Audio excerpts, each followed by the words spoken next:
open. Hello, everyone. Hello. Hello. How is everyone? I'm not too bad, thank you. How is everyone else? Yeah. Oh, it's been one of them days, and I don't know where today's gone, to be honest. It's soon flashed by, hasn't it? In an instant, it has. It's flashed by. So yeah, it's been a very quick day here as well. And yeah, goodness me. So yeah, it's been a painful day for me, but never mind. Hopefully, I'll be all right. God, yeah. Goodness me. So we've got lots of people in the chat tonight. So good evening, everybody in the chat. And as you know, in the format with this show, we don't read out all the chat. We just say hello to the odd folks that's in the chat. So hello, Steve131. Hello, Anfield Road Layout in the Loft. That's Lee. Hello, Gillian Dotz. Hello, Ma'am, Mary. Hello, Daft DMC. Hello, Crafty Chris. Hello, darling. Hello, Dave Builds.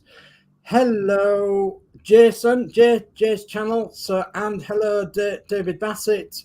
And that's it so far. So, hello to all you guys out there.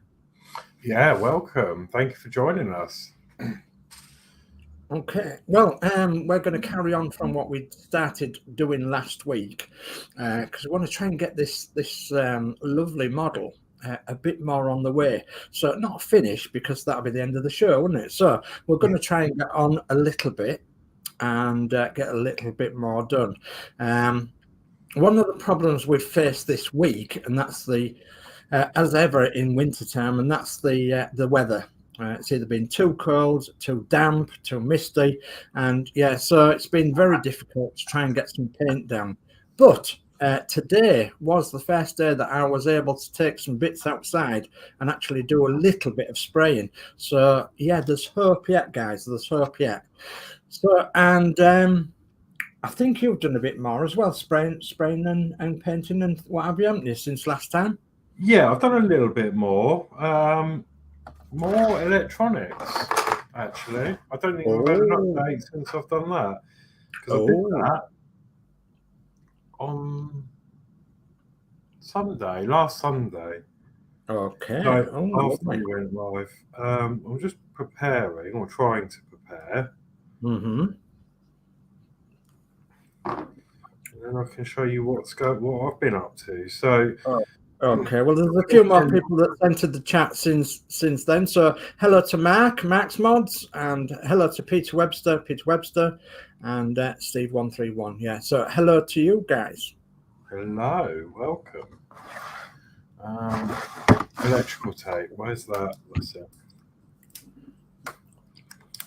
You've not run out already, have you? No, not yet. I do have a bit of soldering to do. But I'm just trying to bodge something up. Okay. Oh, that's naughty word is that, bodge, isn't it? Yeah. Bodging something up. So I'm wearing the the Mark 6, the Mark 8, the Mark 10, whatever t-shirt it is. It's the Geordie Dave present t-shirt to me from Geordie Dave, and it's keep calm and let Dave handle it. Okay, I'll have to lift that up a bit, handle it. So I'm wearing that today. Keep calm and let Dave handle it. And yeah. Cool. Are you wearing any special t-shirt tonight, Horlicks? No, not tonight. I haven't really got any. Only the Spitfire one, and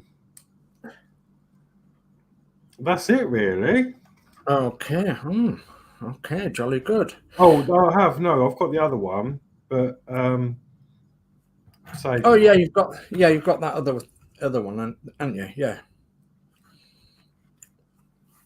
Do you want to go cameras down yet, or do you want to stay as you are?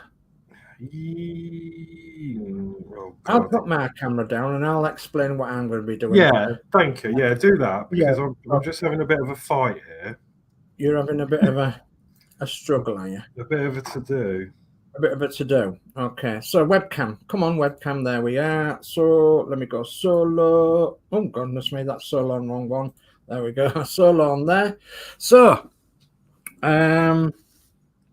okay, we've got a chassis with an engine on, a gearbox, a back axle, the springs, and the wheels and tyres, except the wheels and tires are not glued on, so obviously we're hoping to do that tonight, this evening. So yeah, they just popped on at the minute. So you can't, unfortunately, you can't alter these wheels to make them look as though they're steering, so they have to go straight on, I'm afraid, which is okay with me. I'm not bothered about that, really. I'm just more bothered about hopefully all my paint stays on where it is and everything. And basically I'm doing the bog standard build, and except, you know, I'm just painting things the way I think they might want to look. So for instance, the engine has got some red bits on and some silver bits on and some black bits. And now if you recap, I have a Sunstar 1/24th scale, which is the same scale bus, which is a complete die-cast model. And under the bonnet, there is a Bedford engine, identical to this. It is black. It's got a red rocker cover box. It's got silver exhaust, etc., and a red fan and all that. So basically I just replicated what was in the Sunstar Bedford bus because I thought that looked cool. And then my differences to Horlicks's model at the minute is the fact that my wheels are totally red all the way around. Okay, whereas Horlicks's wheels are black in the centers. Okay, so both methods are okay, because you're allowed a little bit of artistic license with this model, which is great, and that's what I like to see. And I like to see some individualism as well, because obviously if me and Horlicks was building identically the same model with identically the same markings, blah blah blah blah blah, just be two boring models, really, identical. So as individual as we are, we're making our models a little bit more individual. You'll notice from last week that Horlicks has put some transfers on his, which is the Brook garage, which is the one that's on the cover of the box, and I'm going to be doing the Vauxhall garage. So obviously our decals are going to be different, and there's going to be slight differences as well, because Horlicks is extra modding his to actually have lights and things like that. So yeah, so that's the differences. Apart from the kit itself, the kit is absolutely the same. We're building identical kits. So, and that's the catch up to now, apart from the fact that, what have we got here? I'm on last week I did the petrol tank. I put that together and I put it on the chassis, and I've got the wheels so they're ready to go on. So I will be fastening them wheels on tonight, and I've got the steering column on, which I did last week. But it says on step 6 you've got to move on to the cab. Well, I'm going to be a little bit different, and I'm not actually going to move on to the cab of step 6, but I will show you the cab a bit later on. Okay, I'm actually going to move on to step 7 because there has been a little bit of progress from last week, and that is that I've got the wings done, so I can put the wings on, or try the wings on. I can try the bonnet on and the radiator on, and we've got these strengthening bars under the chassis. We put them on last week. They're there. Okay, and that's for the body to sit on too. So there's some work to do on the body in step 8, which I may do a little bit of because I've got some silver painting to do and several things. So I may do a little bit of the body, and after that I'm going to skip a couple of issues. So this is 9, where we're working more on the body and the spare wheel, etc. But I'm going to be working on step 10, and that's the cab. So the inside of the cab, and the seats, and the engine cover inside, and the gear lever and all that. And I'll be working on a few bits on that, and hopefully if I get that finished tonight, I'll be then on to pretty much step 11. But and then I'll have to go back to a couple of stages of fitting the body and what have you. But we have got a little bit inside knowledge of this model from our lovely builder out there in the community. So Lindsay's Builds. So thank you very much for that, Lindsay, because Lindsay gave us some few tips and hints on this build, that you must really try your parts first before you glue them. So we'll be, as we're going further along in the build, we'll be trying our parts and then building them, and then trying the other parts that fit with it as well. So we'll leave pretty much all the last fixtures until last, and then we'll make sure everything fits okay, and then we'll glue it all down. So Lindsay's Builds, thank you very much for the tip, very much appreciated. So, and if you haven't done already, hop over to Lindsay's Builds and see all the fantastic plastic modeling he's doing across there. Absolutely fantastic. He's actually put some stills on of some models that he's built, and they are absolutely beautiful. So yeah, pop along there to Lindsay's Builds. Okay, Horlicks, are you ready to? In a good old fashioned, it's not going to work. It's not going to work. Hang on. Okay. I'm still struggling. Okay. But we might. Well, I could just go on and show you this later. But what I'm planning to do tonight is do some. I will show you in a sec. I'm going to do some decals. So I need to put the ones on the doors. I also need to. There we go. Oh, come on. Come on.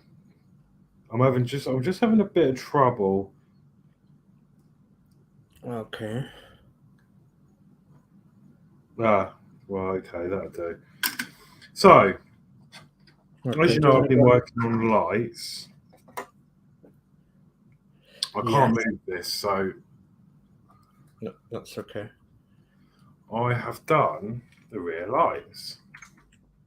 Oh, right. Okay. Those you can run off again. So there you go. So as you can see, I've managed to get some rear lights. Now, yes, they were really hard to do. So we've got the front and the back. I've got some loose connections, like things are going on and off. I'm struggling. Oh yeah. Nothing's soldered yet. So yeah, I've done the rear lights on the cab, which I think look pretty cool. That one keeps going on, but that'll be sorted. So yeah, that's where I got to with the electronics side of things. I haven't glued them in yet because I need to paint them. Of course. So I had to drill holes in the back of the cab. Then I had to take these components off the sprue and drill holes. I'm going to let go of this because you get the idea. Yes. I had a real bad time with drilling the hole, and I drilled through this one and then it slipped. I don't know if you'll be able to see, but it's gone a bit wonky. But I've managed to fill it with microcrystal clear. Now that's how I did this. I poked the LED. I put some. I laid this bit flat. I filled it with microcrystal clear, and then I pushed the LED in. About halfway, and then I managed to keep it in such a position until it dried. So now it's gone crystal clear inside the lens. Excellent. And it's holding the LED in place. And it does fit really nicely. I've already test fitted this, and it holds down perfectly, so you'd never know there's a wire in there. Excellent. And then they come through, and I'll route them later on. But I need to paint these, put decal on there before I do anything. I've left these quite loose because I don't want to get any paint on this. Of course. But yeah, that's where I'm at the moment. Unfortunately, since the last time, I seem to have lost the decal that we put on here. Now, I don't know why, because I did it and then it went to dry and it's not being touched. So obviously by messing around with the lights, it's come off completely, and I don't know where, and I don't understand, because all these decals are absolutely solid. They're not going anywhere. Yeah. So I'm not quite sure what happened with that one, but never mind. It is really small, so I'm hoping it's not going to notice too much. And I did joke and say I could put a red diamond painting drill on there. Yeah. But so I've got some decals to do. I'm going to put the Bedford on there, and then I've got the doors here. So I need to put the decals on the doors. Okay, scars on the doors. Yeah. Once that's all dry, I can then start going over with some clear varnish and and doing that. And then obviously I've got some soldering to do, because this is all temporary at the minute. Yeah. The problem is these wires are so small, like it's ridiculous. Yeah. Tiny, aren't they? Very, very tiny. They're like hairs, them wires. Yeah. But you know, it's really good, and I have enjoyed lighting this up. Yeah. So yeah, that's the headlights. Yeah. Super duper. Good. And then it's just this. I mean, it's a little bit hit and miss, but just one more show. Yeah, they flashed on and off then. So there we go. There's one. Oh, it's gone off again. Must be a bad earth. There you go. Oh, there we are. Yeah, there we are. That's the real ones. So yeah, I'm really pleased with how it's come out. It's going to look really good. Now, these are actually orange LEDs because they're all I had, but actually they look pretty much red. Yeah. But I'm going to, obviously there's a lot of light bleed through the plastics. Yeah. Especially on that one. So I'm going to paint the outside black. And then what I might do is use some red and some more microcrystal, mix it up to make it like I'm hoping like a transparent red. Yeah, that's a good idea. Just to paint the front clear bit. Yeah. And then hopefully, you won't see it. Absolutely brilliant. What's gone off? I've got a dodgy resistor somewhere that's loose. Yeah. It's all taped on, so it's that one. But yeah, you get the idea. Yeah. If it was the real vehicle, we'd say it was a bad earth. Yeah. So we've got a couple more people joined us on the chat this evening, and that is To Boldly Go Model Works and Ian Campbell. So good evening, people. Thanks for joining. Good evening. Yeah, thank you. So, yeah, that's where I'm at. And then, as well as that, I'm hopefully going to get this is the chassis that we did. I finished last week. That's all come up really nice. Yeah, it's beautiful. Did a bit more dry brushing on this side, but not as much. Yeah. I actually got some better paint. So I got the actual X1, which I used to spray to go over some of the bits I went over in the Humbrol paint because it was a slightly different colour. Yeah. And then if you remember last week, I put some wires, glued some wires on the battery just to make that a little bit more realistic. You did, yeah. So that's all dry now and set. And then it goes under the chassis. It's the best place I could put it. And then I stuck the positive on the end of the starter motor, and then the black is just glued to the chassis and there on the inside. But I just thought I'd give it a bit more. Yeah, a bit more character, yeah. Absolutely. Yeah, so I'm really pleased with how that's come out. That decal's on and stayed on. Yeah. You can actually see just about the different shade underneath between the 2 and the 9. Oh, yeah. Yeah. It's only light, but no, it's okay. Yeah. It didn't take it away from it at all. No, I think it's all right.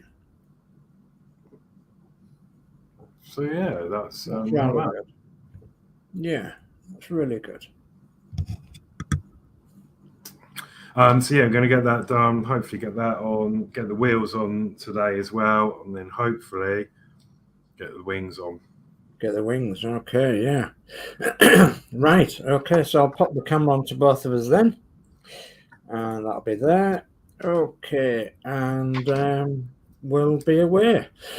So our chat tonight will be slightly different to what it's normally. We normally read out all the chats, but tonight we'll do it something comes up and somebody wants to answer a question, ask a question or something, then we'll try our best.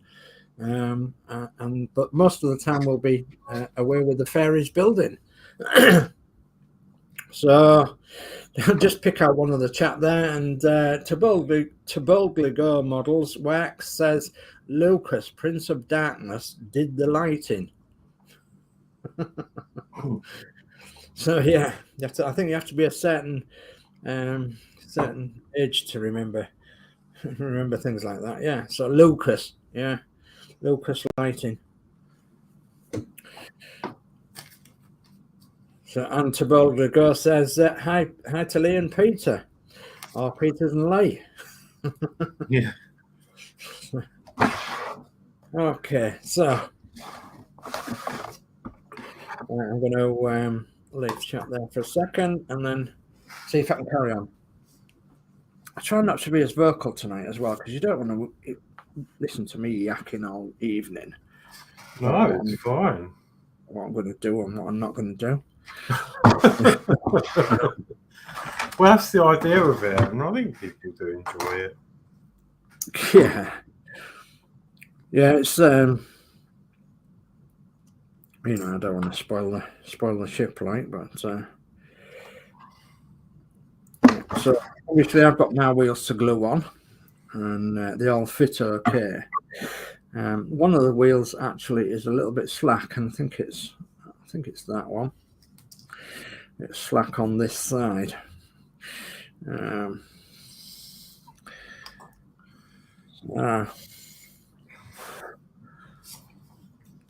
So Daft DMC said Jersey for Lucas. My dad used to work for them. Yeah, very famous electrical firm, especially a vehicle electrical firm. So, which I think sadly no longer with us again, isn't it? Joseph Lucas. Or it may be, but in a slightly different guise.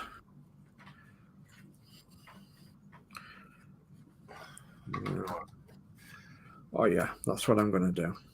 So the only bit of modification I'm going to do to the tyres is just rub them over with a bit of a rough file, just to make it look as though they've actually been on some concrete or something.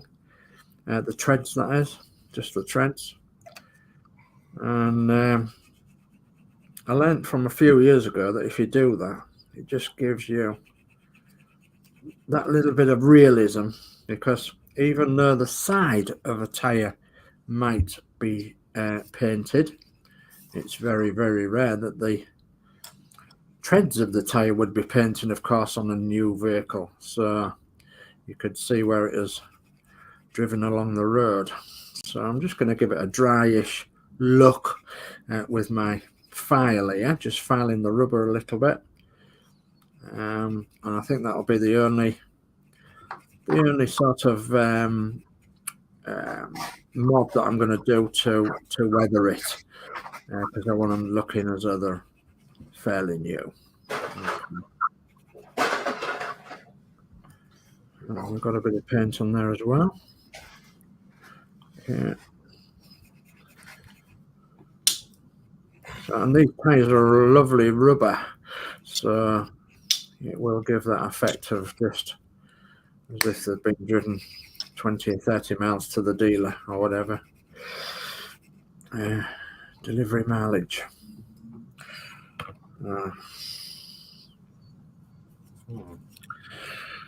Okay. What's going on with that brush then? What are you doing with your brush?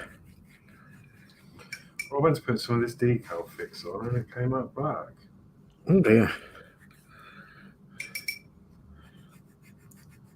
Yes. You really need a brush of your own to keep for the clear decal fix and such like, don't you? So I must apologise to Ian Campbell while I'm on as well, because I haven't actually been on the site of yours from that thing last night. So, but I will get on there, and I will be ordering a couple of things. And it's just had a strange sort of day today. actually been in one heck of a lot of pain, so you'll have to excuse me if I shout out going ow, ah, oh, ah, because I still am in a bit of pain. So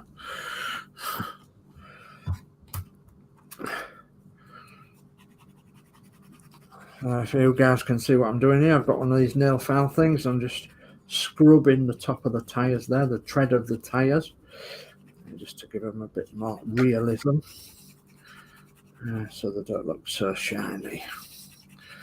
And the side walls, of course, will look still shiny, but the treads, I just wanted them sort of careworn a bit. Not careworn, but dusty, as though they've actually driven down the road a little bit. I must say the quality of this kit, though, is absolutely fantastic from EMHAR. Certainly, I'm looking forward to the day when I can do the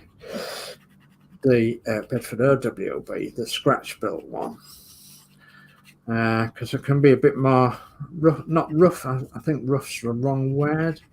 A bit more not brutal, but you know, a bit more artistic, if you like, because you need a bit of artistic flavour to a model, rather than just doing it for, you know, what looks like on the box cover there. You could actually do whatever you want. So my plan is to actually scratch build a bus that's a wartime Bedford bus with one of these chassis, but it'll have to be the long wheelbase chassis. So I'm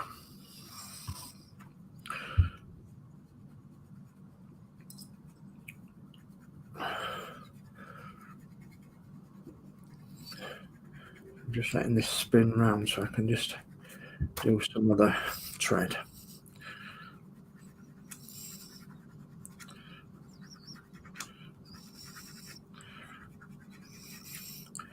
Just picking up that dust that's on the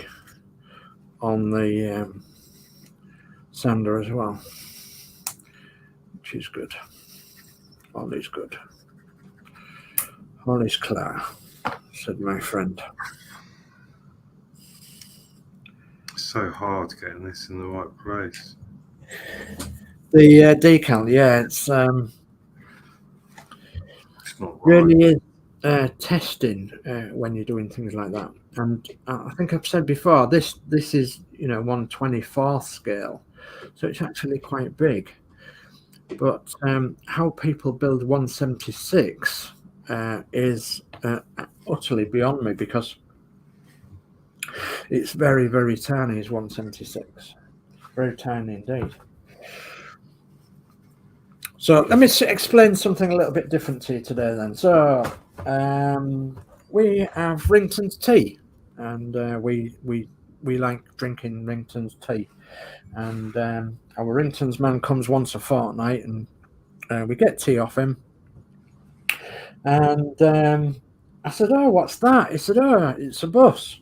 He said, "Would you like one?" So I said, "Well," I said, "that depends on how much it is." So I said, "Your tea's expensive enough, never mind how else." So he said, "Oh, well," he says, "yeah, I forget how much he told me it was, but," I says, "Oh, I'll have one." He says, "Well," he says, "your mum's actually got one." So I said, "Has she?" So he says, "Yeah." He says, when she saw it, he says her eyes lit up, because he actually visits my mum as well. So anyway, we've got one of these. And you think, I feel a bit done actually, because it's actually just a cardboard box of a bus. But it's got biscuits in, of course. And but yeah, being a vintage person and a vintage bus person, I thought, oh, I'm going to have one of them. So anyway, it's going to Algernon Road, which is their headquarters. It's got Ringtons on the radiator instead of Bristol. It's established in 1907, which is supposed to be the registration number. And then on the side, it says Ringtons for quality. Absolutely fantastic. So, but as I say, the thing that I'm most upset about, more than anything else, is that it's actually just cardboard. And I was expecting it to be a tin, you know, and I was thinking, oh goodness me, I could do with one of them tins. So, but yeah, anyway, so that's what we're sampling this fortnight. So, pretty good biscuits they are too as well. So yes, ma'am, if you're watching, I got one as well. So going back to the chat then, we've had a bit of a raid in the chat, and we've got Henry 420. Hello, Henry 420. Hello, Henry. Welcome.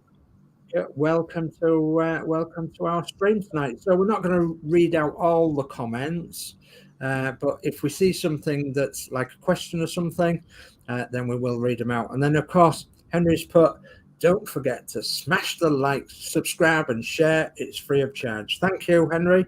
Thank you ever so much. So Crafty Chris says the biscuits were the worst I've had. Yeah. And David Bassett said, still look good to Dave. I was going to say, looks like a radiator of a Bristol style. Yes, it was, yeah, without a shadow of a doubt. So, yeah, the biscuits that you actually had tonight, darling, were, I think, rhubarb crumble biscuits. So, yeah, they weren't the best, was they? So, anyway. I'm going to crack on a bit now. Yeah, my mum said, Snap got the same. Yeah, she did. Yeah, he told me did our Orrington man. Right. Okay, so a little spoiler for later on then. I actually did the wings today. There's one of them. And oh, look at it shining. Look. Yeah. So, nice. It's I could have quite easily stamped on it, I'll tell you. Goodness me. I don't know how you've done yours, but goodness me, they were difficult. It reacted and then it sort of separated. Yeah. And then I started getting all the bubbles in it. And then I just ended up doing a super thick coat. I thought, frig this, and I just sprayed the hell out of it. And then it covered it all. Well, I did the bonnet sides as well, and that's how they came out, look. Yeah, mine did that. Yeah. Then I had to sand them back down. Absolutely horrendous. I mean, that's the back side of them. I don't know what it is, because it is a good kit, but whether it's but then we're using the same branded primer. Yeah. So yeah, that's the back side of it, which you won't see, but obviously the front side of it's a little bit better. So yeah, it's a little bit better. And the door is the same for me, especially on the back. You can actually see it's not perfect. Yeah. Yeah, that's it. Yeah, and the radiator was all right. It's not so bad. The radiator shroud, and that's okay. I'm quite happy with that. And I think it's okay. It's difficult to see in this light, but yeah, I think that's okay. Yeah, so that's the radiator shroud. Then I did the cab. Okay, so I've done the cab, and where I've got my fingers, I nipped the cab with my pliers because that'll be the least bit seen of the cab. And I'm thinking to myself, would I dare put another coat on it? I don't know. Well, with mine, I found that once you've got a good first coat of that paint, a second normally sits really well. Yeah. But did yours go funny inside like mine did? Yeah, it did, but it managed to right itself a bit, so it's not too bad inside. So, but I'm sort of thinking, shall I put another coat on, or shall I leave it well alone while it's nice and flattish, you know? So, but goodness me, yeah, it was nerve-wracking. It really was nerve-wracking. I mean, you have done some painting with rattle cans and what have you, and but goodness me, yeah, that was darn difficult. So, and similarly with the body was difficult as well, and I'm thinking that's going to need another coat. So I've got the back end of the body here, And this was the first time, so it did work out a little bit, but I think it could do with another coat. So I think it's a little bit thin in places. Across the back here you can see, and I think it's one of these sides as well that's not too good. So I think it's a little bit thin. So I'm a bit undecided whether to give it another coat. This side especially, you can see a line across there, and then a line down there. But yeah, so it's like the middle section that's not taken so well with the paint. So insides need another coat because they need filling up with paint. And then this flooring is not going to be painted. It's going to be painted silver actually, because that's going to represent, what do they call it now? That aluminium flooring. Yeah, checker plate flooring. Yeah, I didn't even think about that when I did mine. I've done all mine white. Yeah, and I'm gonna do it with some flat aluminium, which I've managed to get today. Some flat aluminium. So I'm going to be doing the checker plate with flat aluminium. So I've got decals on the door. Right, let's have a look at them then. Oh, hang on. Let me bring that up. I'm just mopping up. Oh yeah. Just gonna mop up some fluid that's. Yeah. So Town Garage, High Street, phone 21 532. Yeah. Very good. So I think I'm happy with them. They look rather good to them. So now I'm going to put these well out of harm's way because they need to dry. So I'm going to go put them over on my drying station where I can't knock them. Excellent. Yeah. Now I've got to redo the decal on the front, tiny little Bedford that's going to go up there. As I say, I've lost the middle one, unfortunately, but yeah. So lovely comment from Mark there says, I have to say Horlicks is turning out to be a damn good plastic modeler, far better than me. Well, far better than me as well, Mark. Yeah. So cobblers, absolute cobblers. No, I won't hear anything of it. You are absolutely fantastic with this. You've taken to it like a duck to water. I mean, I know this sounds really horrible, and I don't mean it this way, but I am sort of glad that you had the same problem with the paint, but only because I know it's not something that I've done or you've done. It's something's reacted, and so we've both been in the same boat. Because I thought, if yours had been fine, then I would have probably thought, oh, well, I've done something wrong. Of course, yeah. So we've obviously done the same thing. And, we have. I don't think, I wouldn't say I was, I'm enjoying it and I'm trying to take the time and I just don't want to mess this up because it's not, it's not one of these cheap little kits that look a start kit. It's a proper kit. Yeah, exactly. God, this is hard. Yeah, I'm supposed to cut that out. I'm gonna have to get my hobby knife out. But yeah, it is a new experience, and I am enjoying it. And I thought I was a bit worried that I wouldn't be patient enough because I know what I'm like with things. Once I start building something, I want to just get it done. But as I'm growing older, I'm appreciating the fact that it does take time and to let things dry because you end up with a better result.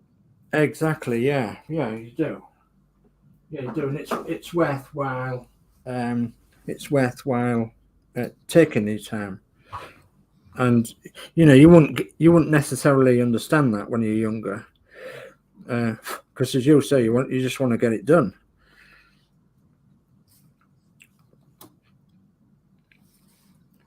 I'm that fits nice and well. Okay. So we'll have a little glue on there then, and we'll have it glued in. Where's my stick gone?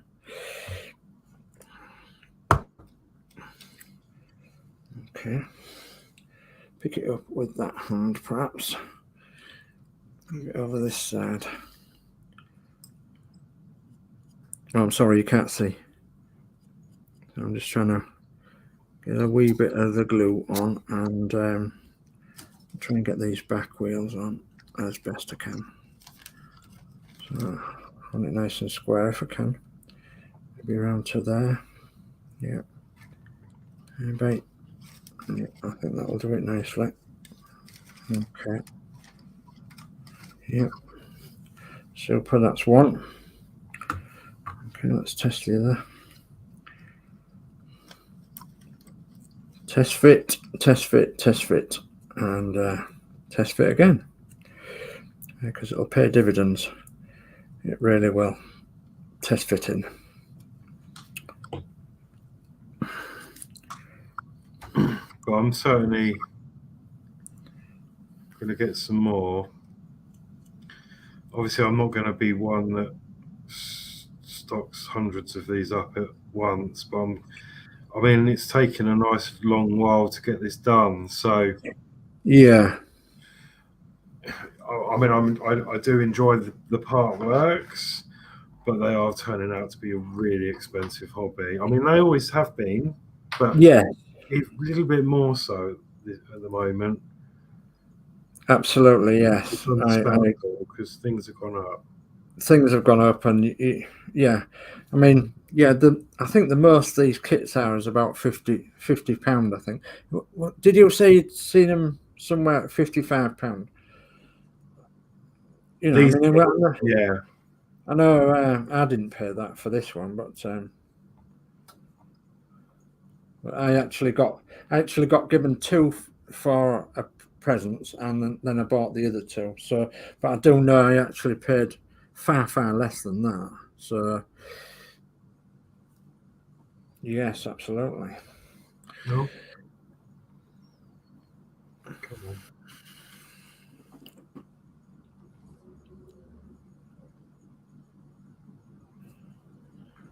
Oh no!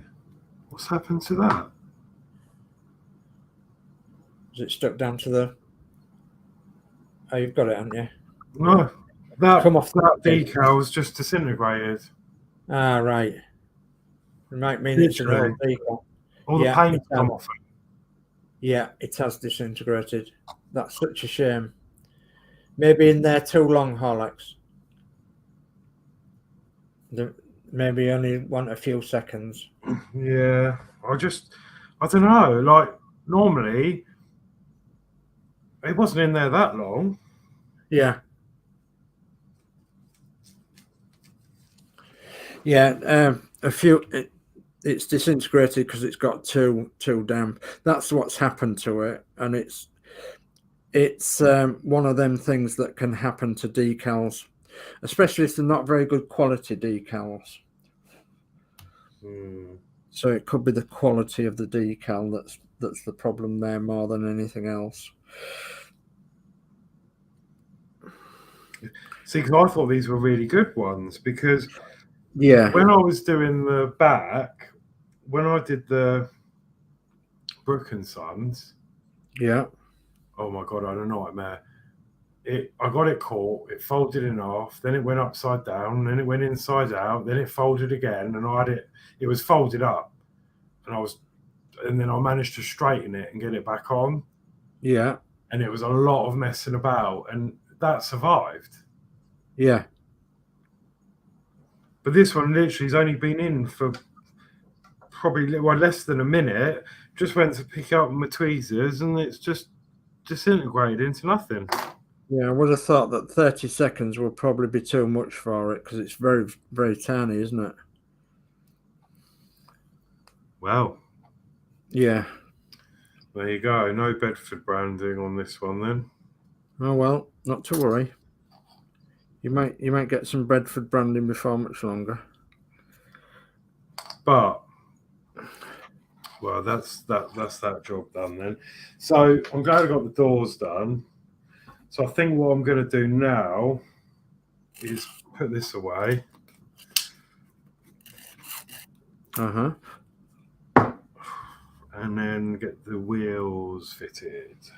Okay, I'm having a bit of a mare with this wheel because it does need a bit shaving off it, just a tiny bit there, not too much.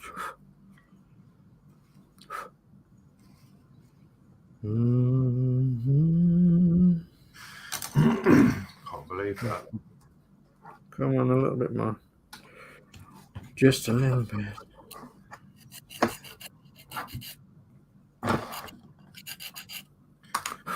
Unbelievable. Let's have that shortened a bit as well.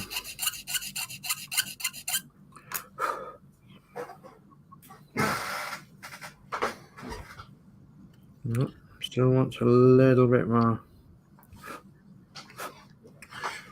I guess there could have been a problem with the print as well on the decal. Yeah, that's probably another thing that went wrong with it. It's if they don't get some like varnish over them, they do deteriorate like that.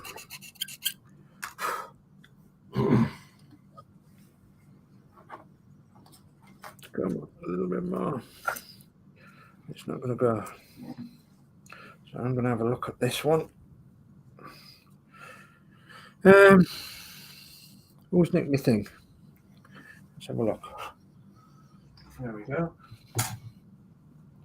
So nobody's nicked it, you see. It's me. Misplaced it. You can't see what I'm doing, sorry.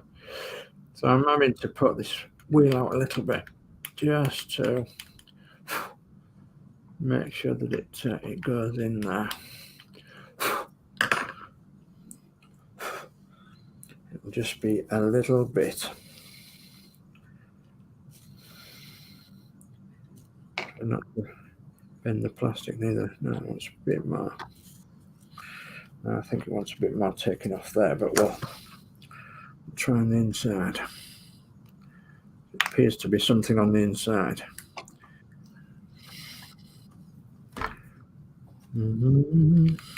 Yeah, it's quite hard, isn't it, these wheels, to put these on? Just getting them lined up properly and everything, and the tyres and everything, and you've got to hold the chassis in a certain place and test fit and go back to it and make sure nothing's gone off to one side or anything. And yeah, so a bit too long, that stub, I think. The stub axle's too long. Let's turn it round. Not that side. That sounds roughest. That side's rough. I said to my dog, what's it like sitting on sandpaper? He said, rough. He did.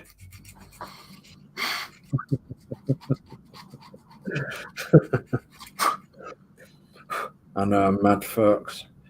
It's comes with the territory.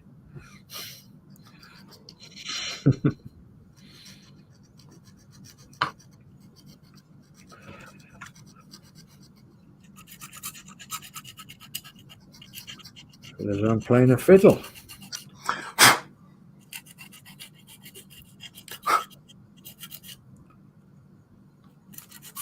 Yeah, okay, that's cool. So those two fit. Come on, a little bit more, just a little bit. Oh, it's there, yeah. So I'm just going to knock off a little bit more off the end of there. If I can hold it. A little bit of a scrub. Just 0.5 millimetre. Well, something like that. Just a tad. Right. Let's have some glue on it, folks.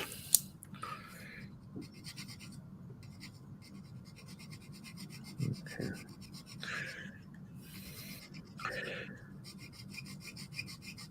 I think the other night we was on about other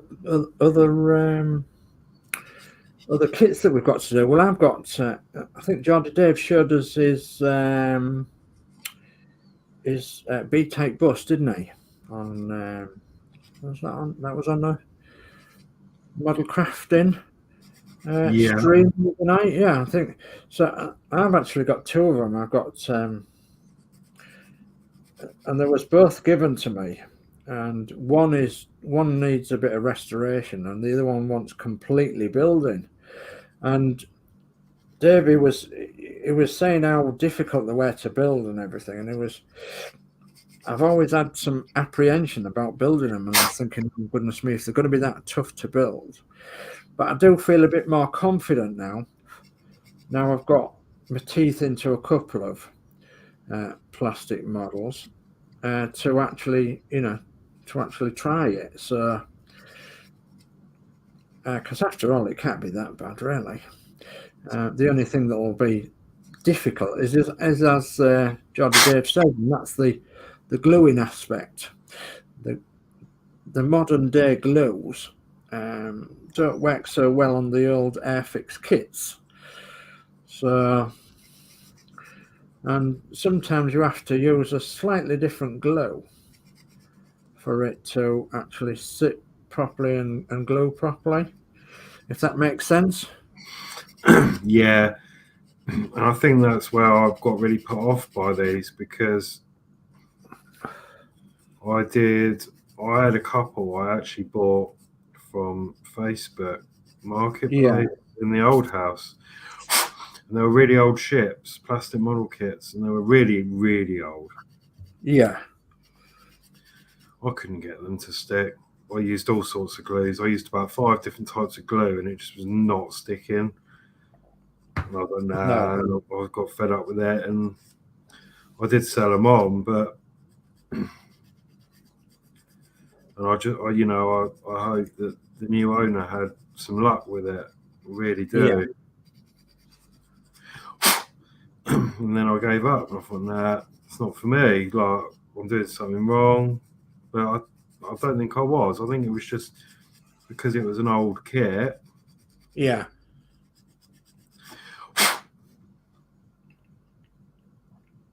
So we've got Geordie Dave in there. It says he's on the bus going to work. So good evening, Geordie Dave. And yeah, Pete, I'm just picking up on what Peter Webster says there. He says, I don't think there's such a thing as a perfect modeler in any media. If you enjoy what you do, you'll overcome any obstacle you may have. Yeah. I will say that, once I get into this London B-type bus, which is 135 scale, 132 scale, I think it is. So that's got quite a few obstacles and a few bits that I've got to scratch build for it. But because I've got the other kit that was given and that's complete, I can actually use the other kit as patterns to build what I'm missing on the part built one. So hopefully that'll help me. But I was the same apprehension as Horlicks there with the problems that Geordie Dave had with that kit. It was a massive problem of getting a modern type glue to stick to old type plastic, and in the end it was the old type glue he used, which makes absolute perfect sense, really. So Peter also says that practice makes perfect, Mark, and a lot of patience. And yeah, it also says that you are just as capable, Mark, as doing a good job as what we are. And I agree with that as well. You just got to put your mind to it and, settle down to a model and yeah, get on with it. And, don't do too much is probably don't go too far ahead with the model. Just do a little bit, and if you enjoy it, then do a bit, and then say to yourself, well, I'll do a bit more tomorrow night or the next week or whatever. So Dave McBill says, Max, you are doing a good job at part wax and you're good with plastic modelling. Get the trumpeter Titanic and do that, mate, and you'll see how good you are at doing that. Yeah, so I agree with that, Dave Mac. I think that's a fantastic model. But there's no way I can either afford it or, goodness me, or even have the space for it. Goodness me. No, it's a fantastic model. And you did a fantastic job on yours, Dave Mac, without a shadow of a doubt. So, yeah, I've introduced Geordie Dave to Boulder. Yeah, maybe an issue with the decals, is said as to Boulder. So it could be the cells. I've never done that before. Like, that was really quick to do that. Yeah. So, and decals and stickers are my pet hate. My wife is currently doing the decals of my flower power bus, bless her. Yeah, I understand that, Peter. Yeah, without a shadow of a doubt, because obviously they are they're so intense, aren't they? They really are a difficult thing to master. So Geordie Dave says he's doing issue 45 of the Titanic tomorrow. After he's ripped up the old laminate flooring up. Okay.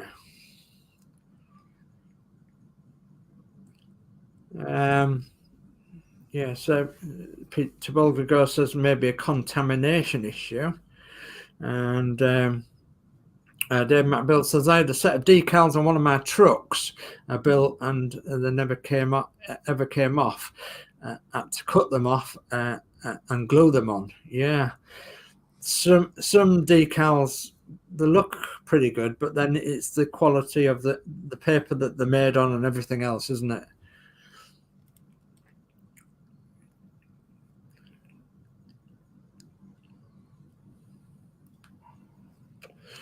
Tabulgago says, yeah, try loco lining decals, a total nightmare. Yes, I agree with that. I've seen that done before.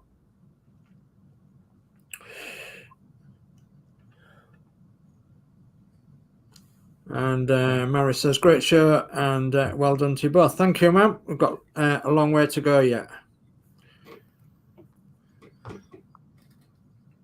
Wow. How are your wheels looking? They're on. Well, yes, I've got mine on too. So, and hopefully they've glued nice and solidly now. So, yeah, pretty sure they have, yeah. Got that tie to straighten up, but I'll do that later. So, yeah. Yeah, they're on and solid, so it's on its wheels. It is. She is. She's on the wheel. Me too. Right. Let me have a quick look at this because I'm going to try and have a look at these wings. Yeah. I want to know where they go. And for me, they went on beautifully. Did they? Yeah. Okay. Even with a lot of thick paint on them. Yeah. Slid in. Right. Okay. Well, I'll hold your word to that then, shall I? Well, on mine anyway. Holic says that they should slide in.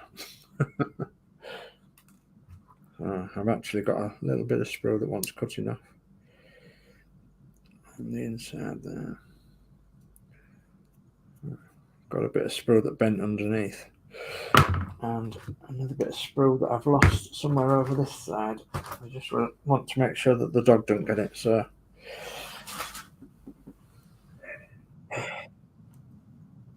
somewhere over this way. The carpet monster had it. So, yeah. So how do these fit on then? Out the way. So I've got to go back a couple of steps. Yeah. So I'm on step 7. Step 7 for heaven. Okay. I only thought there was 3 steps to heaven.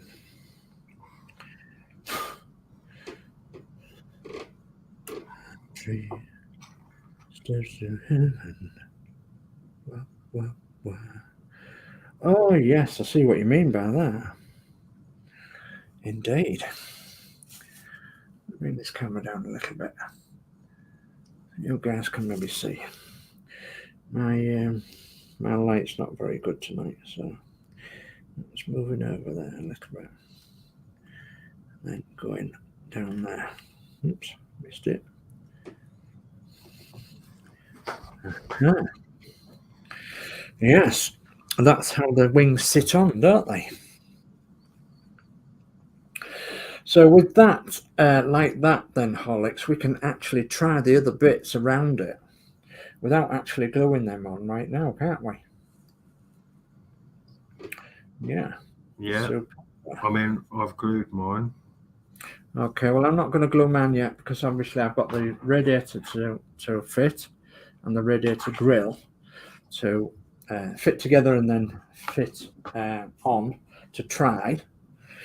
So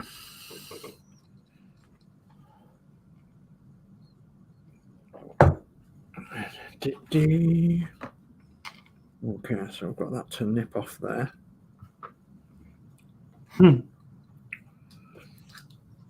What's up? Nip off. Hey? Nip off. Nip off, yeah. That's what I said.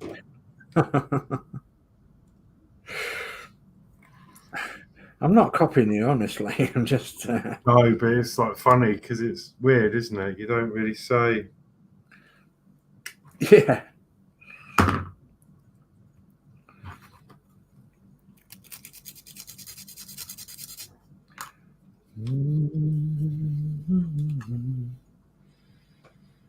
Okay, so we've got the side there, yeah. Bit too far off there, that's okay. That's remembering where all the bits went, wasn't it? You see, you're miles ahead of me, which is really good, because I like being behind, you see. I do. So that goes the other side of the way around. Like that it does. So we've got the radiator sticking out. There's the top of the radiator, the header tank. Yes, indeed. So how far does the header tank go in? Let's have a look on the instructions. Move that over there a second. Not too close to the glue, of course.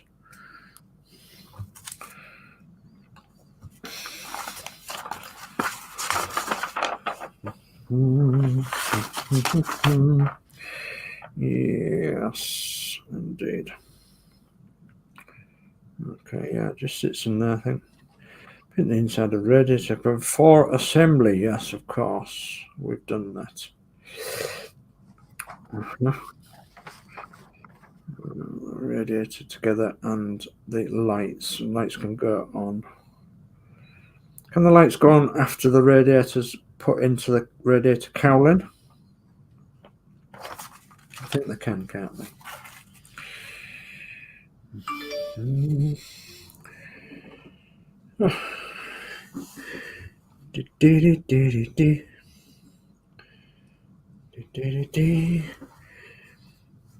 Okay.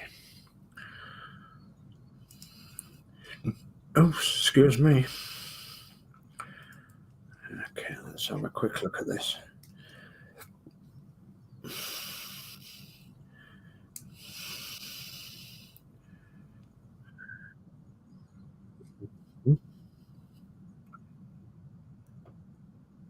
Okay. Just like the inside of that. So I think you can put the lights on, the headlights on after you've put the radiator in. Is that correct? Yes, I think so. Yeah. Okay. Surfaces we've got there and there, yeah. So let's have these mating surfaces done.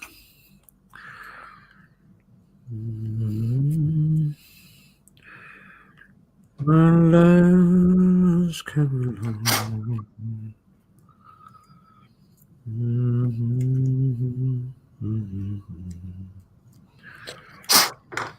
Can be there Get in there and glue.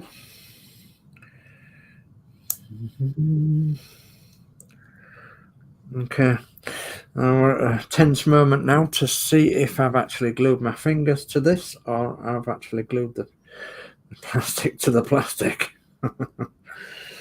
So a tense moment. It's either make or break for the radiator.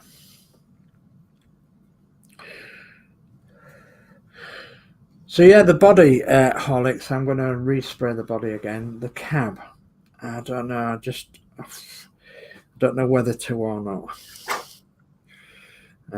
It's having the guts to do that, yeah.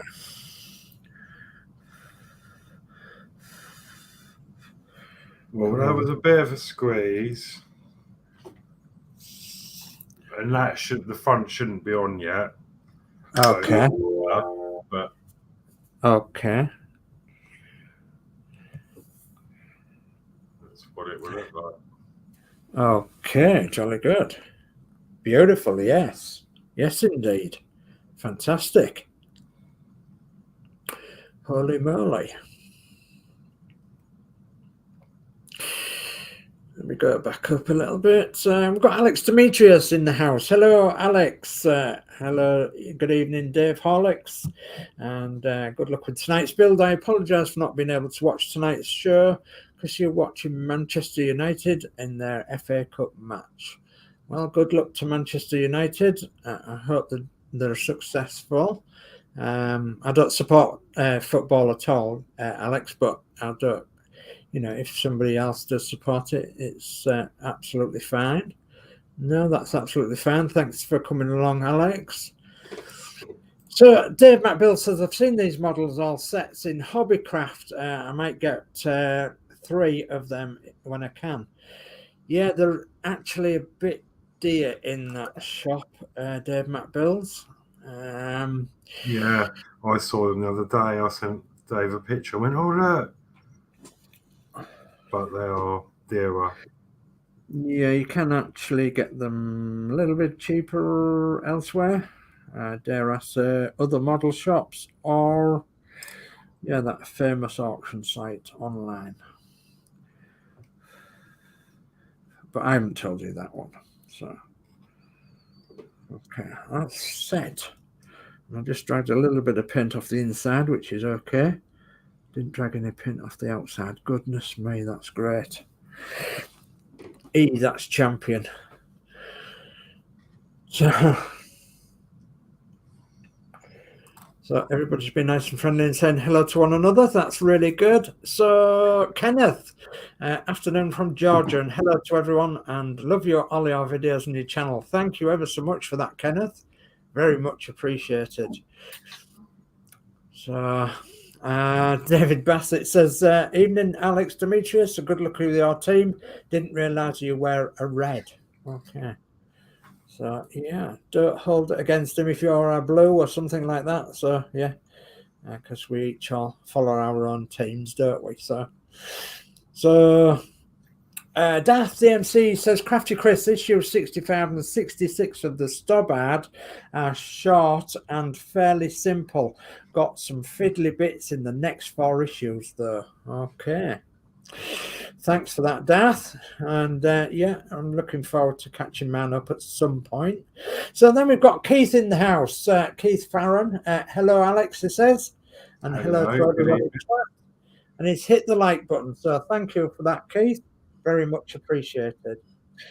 So, and as I said, I'm not reading all the chat out. We'll just be picking a few bits out.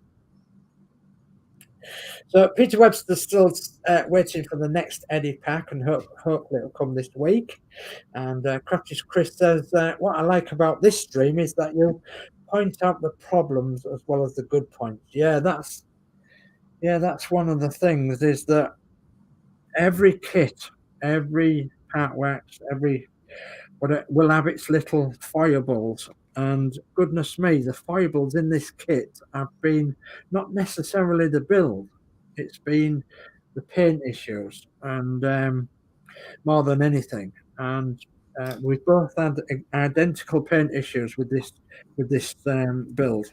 Yeah, there's been little bits where I've been a bit wary about it and what have you, but having said that, as a whole, it's actually really good. So I'd possibly rate it a good 9 out of 10.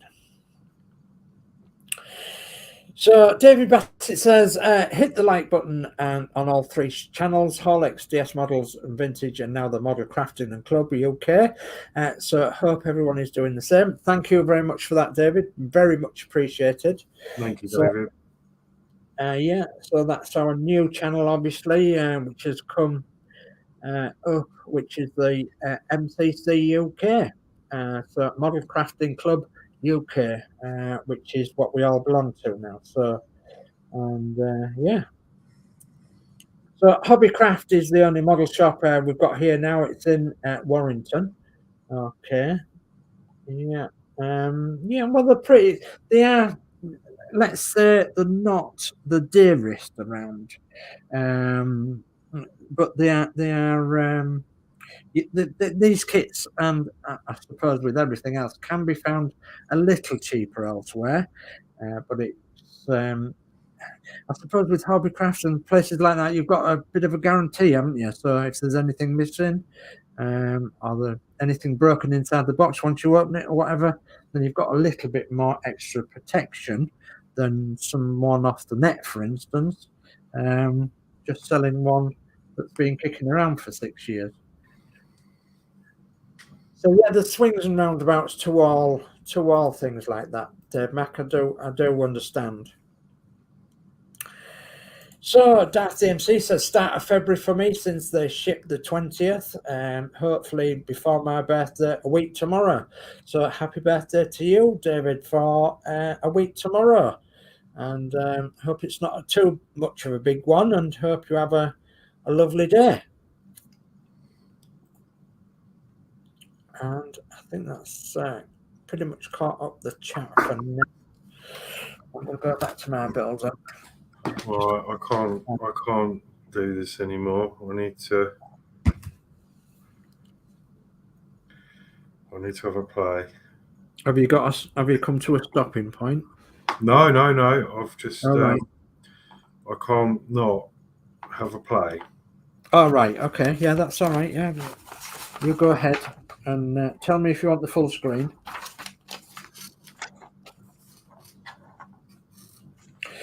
So, as I said earlier, I will not be working on the body yet, even though Horlicks is. And as you can see, it says on the instructions in step 9, put the body on the chassis. And but what we've been told by Lindsay's Builds, which is absolutely fantastic advice, and that is to test fit everything that you put onto this chassis, everything that you put onto this build, and that's because you want to get as best fit as possible on your model. So test fit it. So I haven't finished painting my body yet, even though it's pretty much done. It does need another coat, and you can actually see, if you tilt it in the light, there's a little darker patch there and a little darker patch there. So yeah, it does need some more touching up, which will get done hopefully tomorrow if the weather's fine. And then I'm going to silver paint this flooring, because it's aluminium flooring is this flooring. So yeah, I will be doing more on there. The cab, I don't know, I'm a bit there's a bit here to touch up on the cab where I had my pliers holding it, of course. But yeah, the cab, I think it looks pretty good, but I don't know. I don't know whether to actually put more paint on it or leave it as it is. So what I might do is put a little bit of paint on the doors and see how they fit against it, and see what it's like against the body once the body has had another coat as well. So, and then I can judge from there whether I'll need to put another coat on it or not. So from the cab point of view and the back body point of view, I can't do much else to them yet. So the bonnet top, that didn't work out too bad, didn't the bonnet top? I'm pretty happy with that, I think. It was really, really bad, and as you can see the underneath there, and I'm not bothered about the underneath. In fact, the underneath, I think what I'm going to do is paint it matte black. So all the underneath surfaces of the truck, I think I'm going to paint matte black, like the body, because the underside of the body there's not hardly seen. Like the other side of the bonnet sides, because the paint's reacted real bad, I think I'll paint them matte black. So so that's the underside, and we'll have a nice top side to them. Okay. Right, what else am I going to do then? So I can't build the body, so I can now move on to some details inside the cab. And what I have done, I have actually sprayed the grey primer onto most of these bits for the inside of the cab, so I can actually start cutting some of these out. And what I'm actually going to do is I'm actually going to hand paint pretty much all the detail in the cab. I'm not going to spray anything else, and that's because I wanted to add some extra detail that would be difficult to add if it was all sprayed as one colour. So like the engine cowling, for instance, will be like a chestnut brown, and a light chestnut brown, and the flooring will be another colour. The seats will be a light brown for leather seats, and then perhaps it might be chestnut brown for under where the pedals go and everything. And yeah, I think that will do it. And then we'll have some different browns and maybe some greens in there as well. So we'll have some different leather looks about it, because we'll have some acrylic paints in there. And we'll build the seats up into the cab, because in this issue, step 10, we've got to also drill some holes as well. And we've got to put all little bits like the gear stick, the handbrake, the driver's seat, the passenger seat, and several other bits and pieces onto the scuttle part. And the scuttle part goes on there roughly onto the chassis. So it's just behind the engine there, obviously. So I'm going to start and prepare some of these bits, and then go from there. I've just sat the wings on there for now, because obviously once this is in place with the bonnet top and the sides, I want them to actually sit nicely on there. And to do that, I'm going to have to test fit everything to make sure that it sits nicely. But again, I'm going to need the cab and the scuttle, and we can then hopefully start putting things together like that. Okay. So I know that I'm doing bits and pieces, but I'm building up to eventually building the whole thing and putting it all together. So in one sense, I'm going against the rules in the instructions, and I'm building it. I'm building it via the really good advice that we've been given from Lindsay's Builds.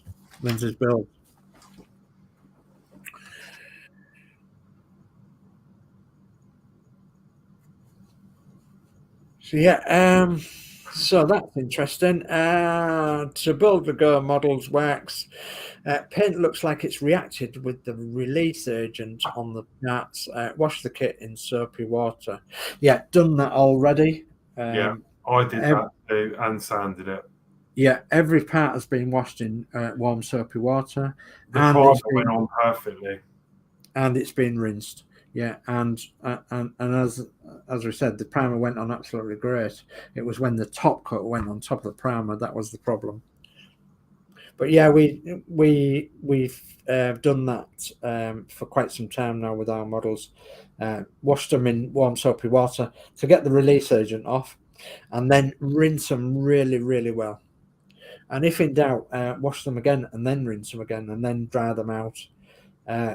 And leave them for a good few days as well before they actually, before you can actually start spraying them, because and obviously handling them with your hands, you've got obviously the greases and everything on your hands.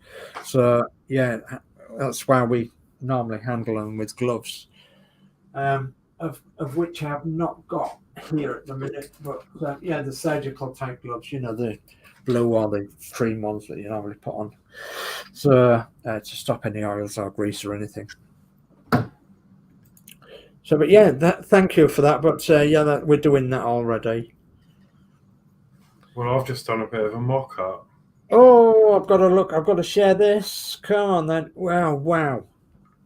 Look at it. It absolutely fits together beautifully. I mean, this is going to sit a bit higher because obviously you've got the interior, so the bonnet's at a bit of a slant, but wow. Now we've got to take a picture of that with nothing in the background, if you can, or a white background or something, or you know, and pop it on the group. But I've just sort of more checking the wiring and stuff because obviously I've got additional wire. I will put this back together, but I'm confused because this cab fits on perfectly and there's no movement. It doesn't go up or down. It sits where it wants to sit. So I'm not sure how that could get in the way later on. Yeah. Because it's stuck. You can't slide that. It fits. Yeah. But obviously I've powered it, so I've got my wiring through there for a tube, and it's going to come out the back, and then it's just going to be powered via USB. Which I've managed to get out through there. Yeah. And then what I can do is when it's all dry and that, I'll be able to, if I don't want to have this out or anything, I can tuck all the wiring back under there because there's loads of room in here. Yeah. I can just stuff it back in and leave the USB in there. Yeah. But all my wiring fits nicely. But I had to give it a little test fit, didn't I? Yeah, of course. I'm really liking that. It'd be better when the sides are on, but that will be a real balancing act. Yeah. But that's roughly, can't get that on now. Obviously the cab's not quite sitting where it wants to sit because of the... Yeah, because it's not got the scuttle on and everything, yeah. Okay. But yeah. Fantastic. Brilliant. The light's gone off. There you go. Absolutely brilliant. Loving it. Yeah, I am. I'm loving it. I think it's great. Oh, look at that. So we're going finding the records now in the dark. Yeah. Yeah, I do need to get a picture of that somehow. You certainly do, yes. I'm not quite sure how. Move the power bank. Oh, bonnet's going to fall off.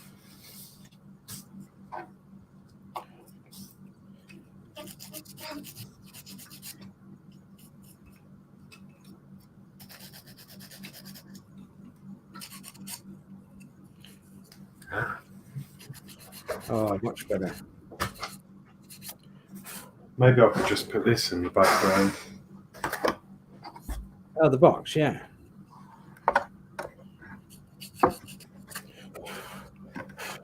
You have to be posh like me, you see, and have some white boards that you can actually put up. No, that's it. That looks fantastic. It does, really. Absolutely great.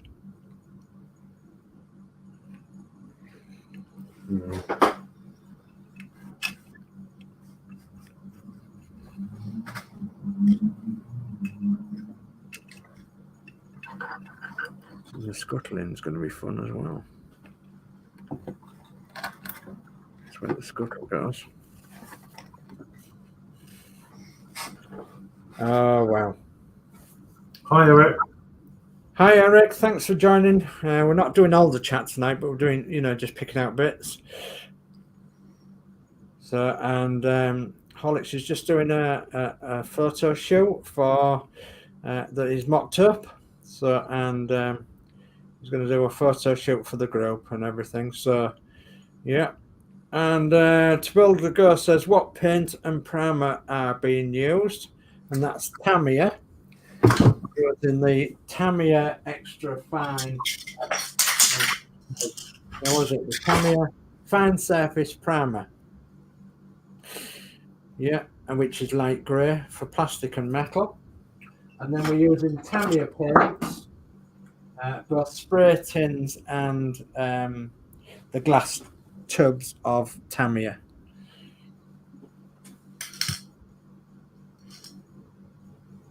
Yeah, that's what we're using. That's the one. And then the wings, the black version of this.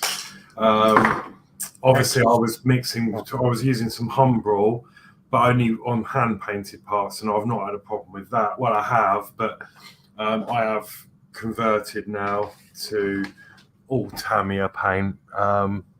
Yeah. So I've just got some more TS1, but we had the spray paint version of this to do the wings. Yeah. I mean, it was okay eventually. It's come good, but it's just not. I had to sand it again, and then it sort of sat. But I've got a problem in the cab upstairs. But yeah, so but no, it's looking really good. Obviously, with the doors on as well. I don't want to play with these too much because they're fresh decals. But let me see if I can.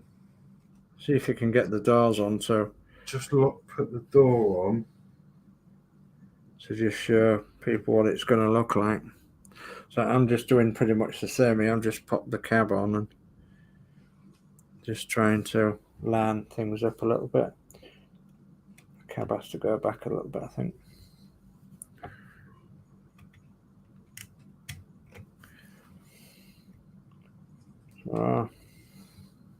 It's like a game of Buckaroo. Yeah, it is, isn't it? Yeah, I was just going to say that. I've got a door on. Buckaroo. Yeah, superb. I'm on another picture now, aren't you? Yeah, it's like, how many parts can we balance on? It will look really good with this bit in. Oh, shall I? Right, okay, come on. Go on then, try it.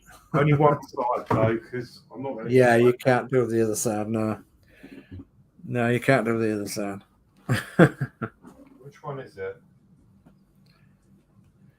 Is it that one?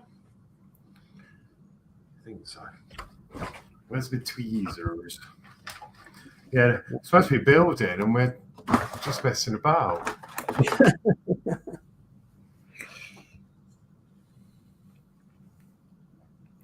I'm wanting to know how you got your camera at that angle.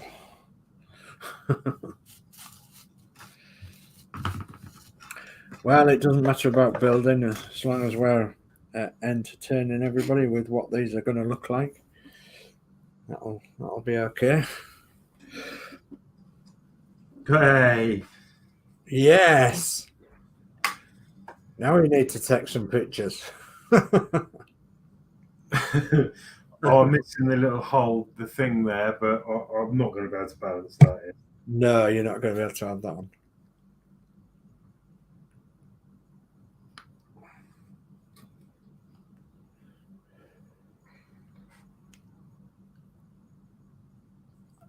Superb. The lights have gone off. Can't have that. Where's the you've got the lights on.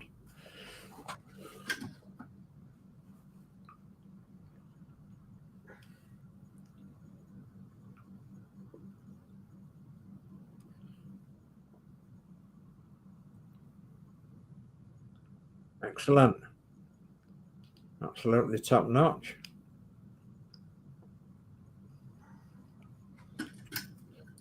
Excellent. Yes, indeed. Super duper. So, God, we've got lots in the chat. Where did we go back to? Goodness me.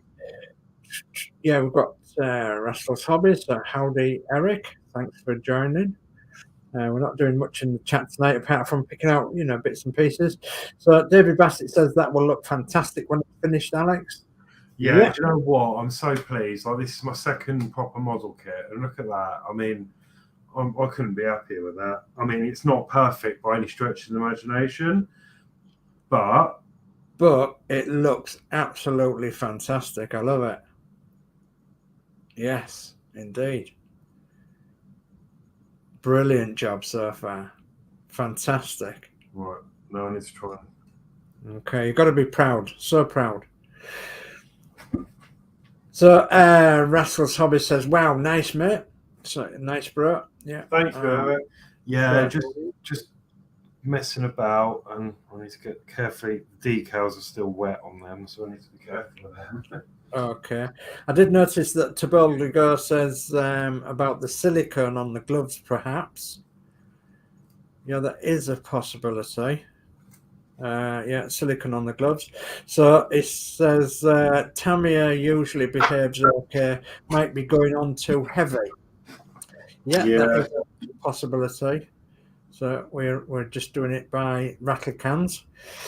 So Max says Humbrol is owned by Hornby, which I have just learned. Alexa, stop. Sorry about that, guys. It's picked up something that I said. So, David Bassett says, maybe hide the interior of the roof horlicks by painting it darker colour to represent tobacco staining. It's why the ceilings in Rootmasters were repainted from white to some yellow early on. Yes, that's correct, David. Could do. Yes. Yeah. I might do. I mean, it's inside, so yeah, I could do that. I might actually get a bottle of this in T7. Yeah. Or X7. I guess it would be X7, would it? X7. X7. TS7. So what would that be in? To be honest, I don't know. I don't know what that. I'd have to look at the Tamiya rack to find that out. Yeah. So I'm like you. I'd like to buy the whole range, but obviously can't afford to. Like so. But I suppose it's something we can aspire to, isn't it? Yeah.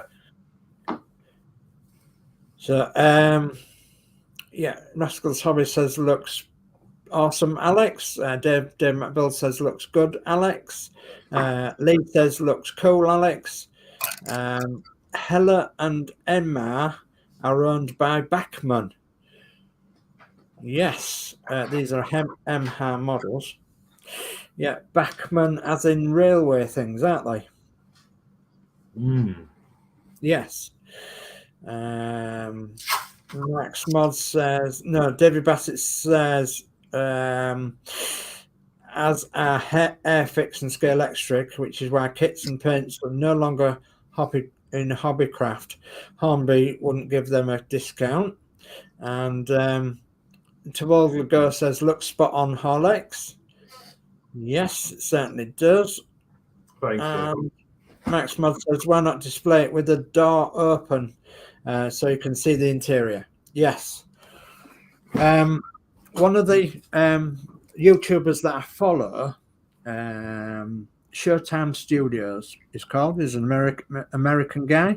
Showtime Studios. He has built a weathered one of these in the tanker form, the tanker one. And oh goodness me, it's absolutely superb. It's fantastic. So he's weathered it with salt and everything, and rusted everywhere, and it just looks so used and so well, so real. It's fantastic. So yes, pop along to Showtime Studios and have a look at that one, the green tanker that he did. It's absolutely fantastic. So okay, Tabolga says X7 is red. Try XF57, which is buff. This is TS7 Racing White. Yeah. So did you want a buff colour of that? I just want the same colour, but on a brush paint. On a brush paint, yeah. So to build the wax, do you have a conversion chart that you could use, that you could send to us, that you could add to the stream, add to the group in any way, shape or form? Because we'd love to know what the conversion charts are, and we'd also love to know what the whole range is as well. Because yeah, I mean, we're not talking about next week or next year or in 5 years, but I'm hoping that I would have the whole range of Tamiya paints, you know, at some stage, and so I can say, right, well, we want this or we want that. So, which would be nice to have, and obviously pass along to anybody who we wanted to pass along to once we departed this lovely world.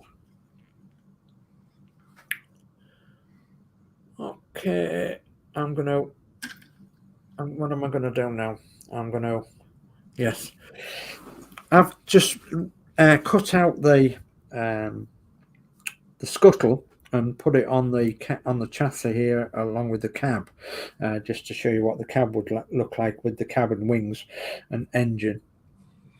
And I wanted to get an idea of where the cab went onto the scuttle, and that's because it just gives you the scuttle on here, which is like the bulkhead before the engine, and it just gives you the scuttle, and it doesn't actually give you the cab on the scuttle until a bit later on in the build.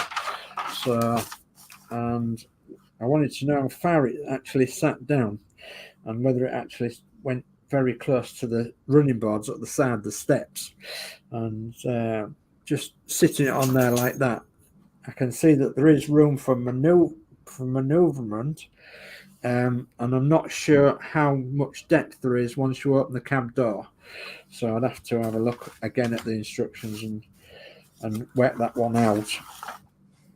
But what I can tell you is that after the body, the cab, the wings are on, then we start working on the back of the body where the crane is, and we actually got I suppose a cheat piece. Could I call it a cheat piece? And that's part of the crane mechanism. So part of it's already built, so which is really good, because that gives you a bit of a cheat, and you know, you just obviously add to the crane. So but yeah, it's a bit of a cheat piece, I would have called it, which is good. So I'm quite loving the size and everything of this, and obviously mine's not as far as advanced as Horlick's is, so I can't go as far as what he has with his putting the bonnet on, the cab on, and everything. But yeah, it don't look too bad, I suppose, once it's hitched together. I've just seen, yeah, David Bassett says X7 is the Routemaster Red. Of course it is. I've got it here. Look. Yeah. X7. Yeah, X7. That's the Routemaster Red. Yeah. So you wanted a cream or an off cream or something, or a dull cream for the interior, did you? Well, I was thinking more for the exterior, the same colour. Yeah. So the racing white, but in this rather than a spray can. Oh, so that you could paint the interior bits. Yeah. I see what you mean now. Yeah, I see what you mean. But obviously the rattle can of the black is TS1. Yes. This is X1. So I guess it's weird how it doesn't keep the same numbers. No, it doesn't. It's funny on its numbers, isn't it? XF is like flat. Yeah. So XF1 is the flat black. Like XF7 is the flat. So I don't know. It's just gone a bit out of kilter, isn't it? Yeah, it has. Yeah. Yeah, you're right there. Unless you can't get that colour in a.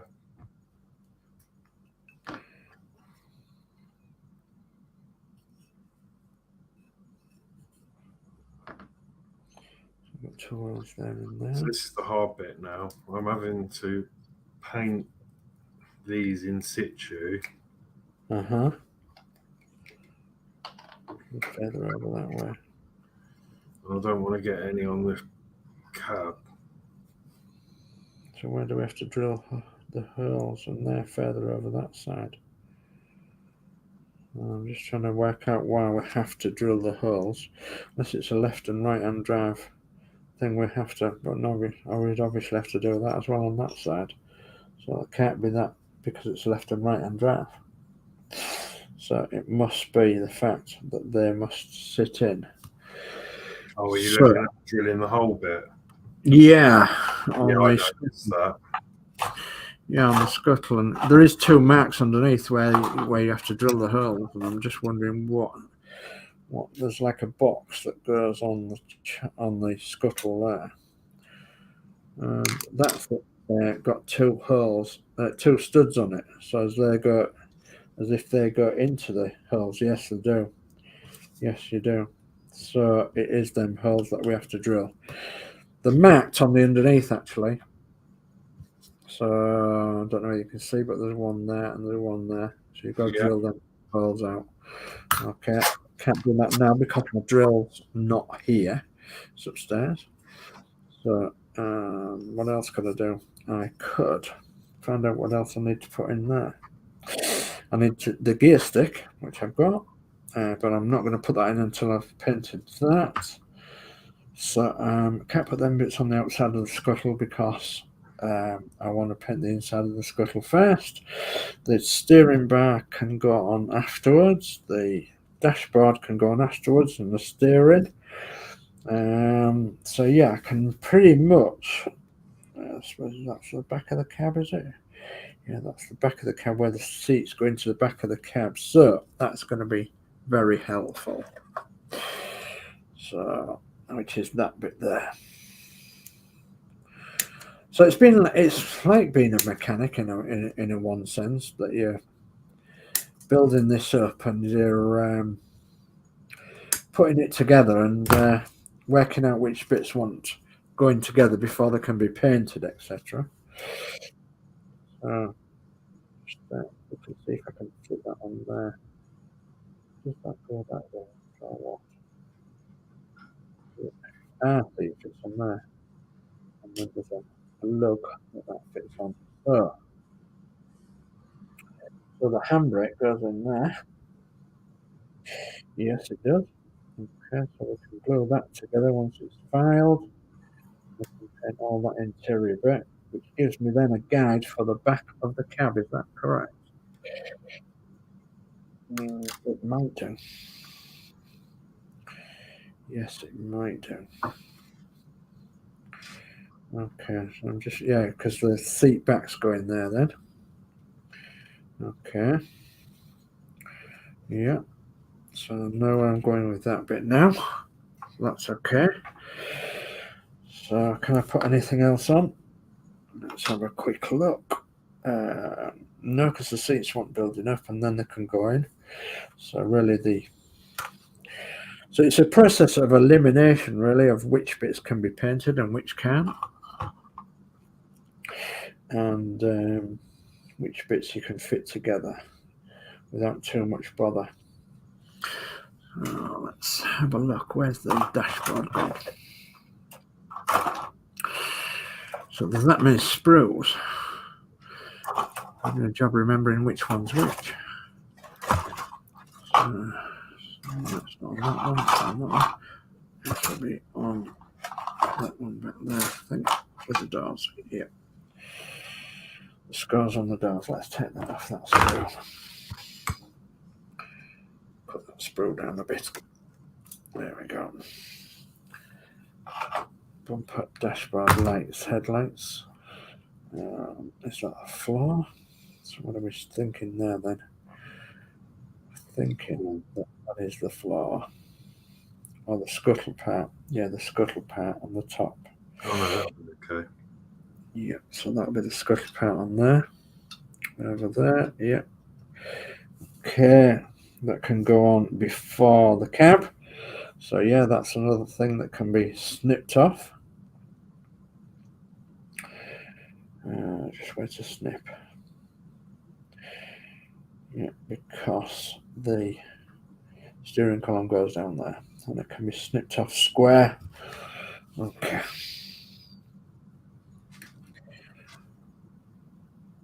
Yeah, another couple of bits that can go to building the scuttle and dashboard.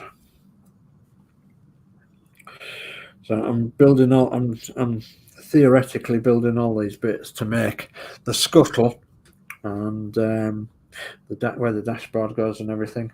And then what I'm going to do is I'm obviously going to paint it off stream on a later stream.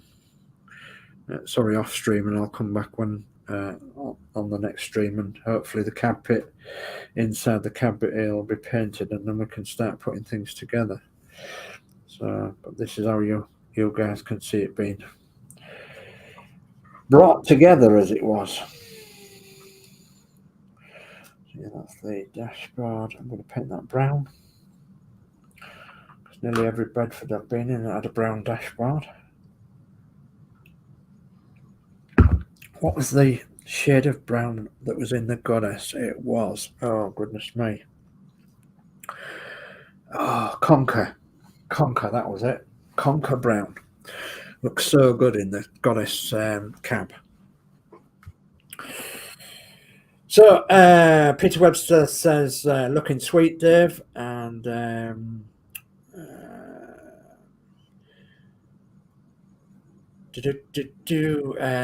Anfield Road Layout in the Loft. Dave, Twelve is a good channel. It's one of my friends. Jolly good. Yeah, I'm aware of that. Yeah, jolly good. And yeah, is Peter Webster says, is there a place that sells full Tamiya range of paints? Yes, a place, a model shop that I use now and again. Called Just Kits in Hull. Yeah, Just Kits. They have a online. They have an online shop called Hurricane Models Online, and that's their online shop. But yeah, they run under Just Kits on Hessel Road in Hull. So, but I'm sure that there will be plenty of others that also sell the full range of Tamiya colours. So, Tobulga Model says the TS colours are developed for the motor cars and bikes in the Tamiya model range. Try X2 for gloss white. Okay.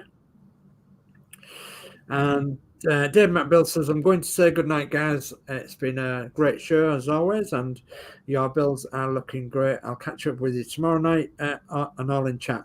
Okay, while you're there, Dave McBills, I'm not actually going live tomorrow night. I'm having a night off. So, yeah, sorry about that. But, yeah, I'm having a night off tomorrow night. So, and I will be taking the odd night off now and again. And that's simply because I burnt myself out, as you do. Yeah, it's good to have a break now and again. Yeah.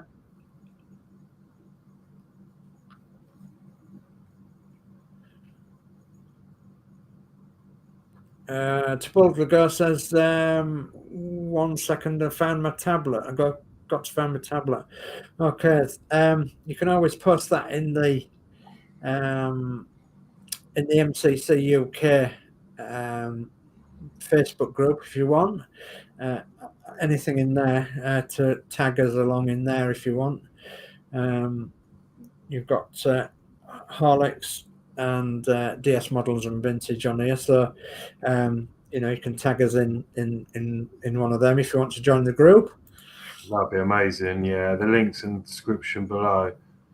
Yeah, the link is in the description in the video description. Wow, that was hard. What did you end up doing? Oh, I see the number plate. Just painted the surround without the top because that's going to be obviously red. So yeah, and I'm not too bothered about what the back looks like, but I'm trying to flood the back with black paint. Yeah, to stop any light bleed. to stop the light bleed. Yeah, I understand that from coming through. Yes, most definitely. So there's not actually a lot to this scuttle and dashboard and steering wheel and steering column. There's only a fair few bits, and I've actually got the bulk of the bits here. So what I might do is build the seats separately, then paint them. They're on one of these other sprues. They're on that sprue. Seats and seat pads, and then it's just a case of popping in the little details, such as the gear stick, the little switch on the floor, which will be the starter switch, the handbrake, and the little angline bits that go in the scuttle front there,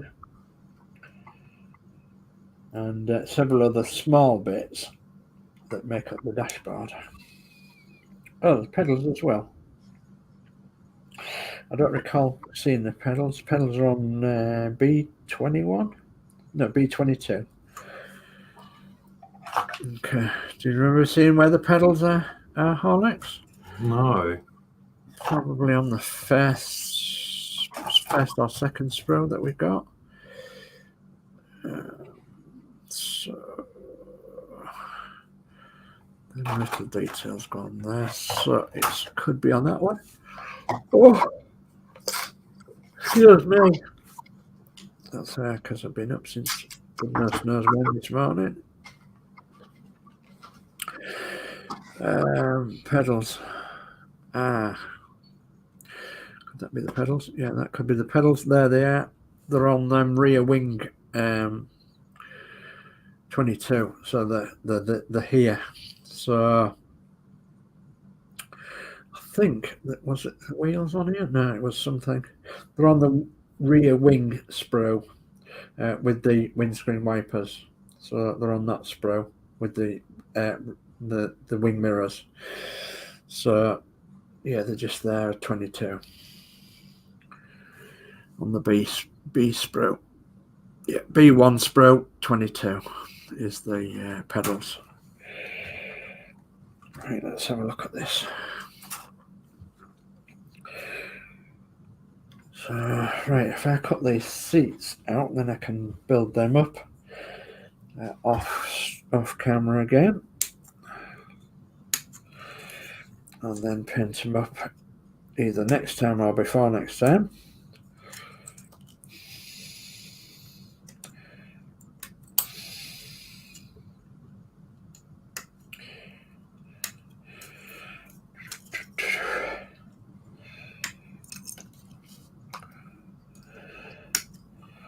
Okay, that one and that one.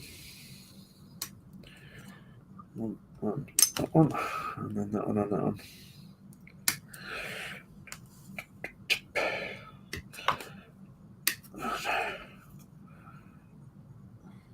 Okay.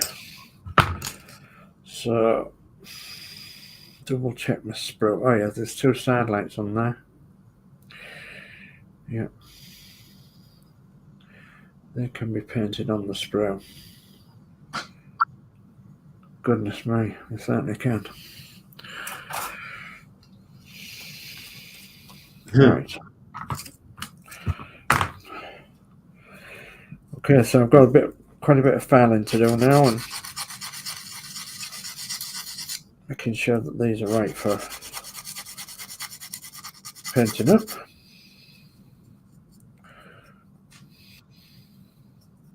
Sorry I've gone really quiet, but I'm really trying to concentrate. Yeah. One slip and it's game over. Yeah, okay, I understand. It's like that sometimes on this game. You've got to just take your time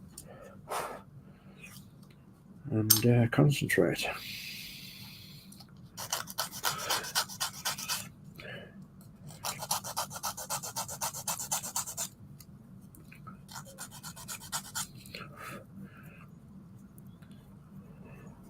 So I'm trying to Go on. I was just going to say, I'm just trying to paint the surrounds, but also try and hide my drill slip. Yeah. All in one. Yeah. Putting in the surrounds to stop the light bleed.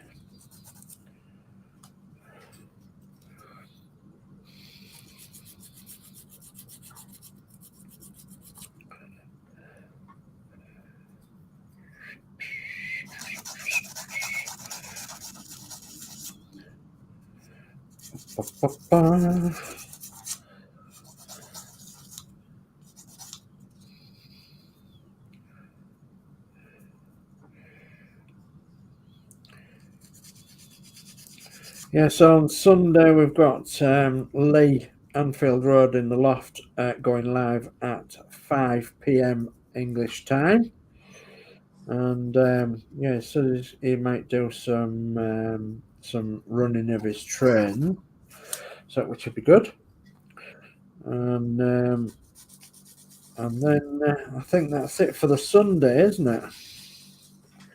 This week.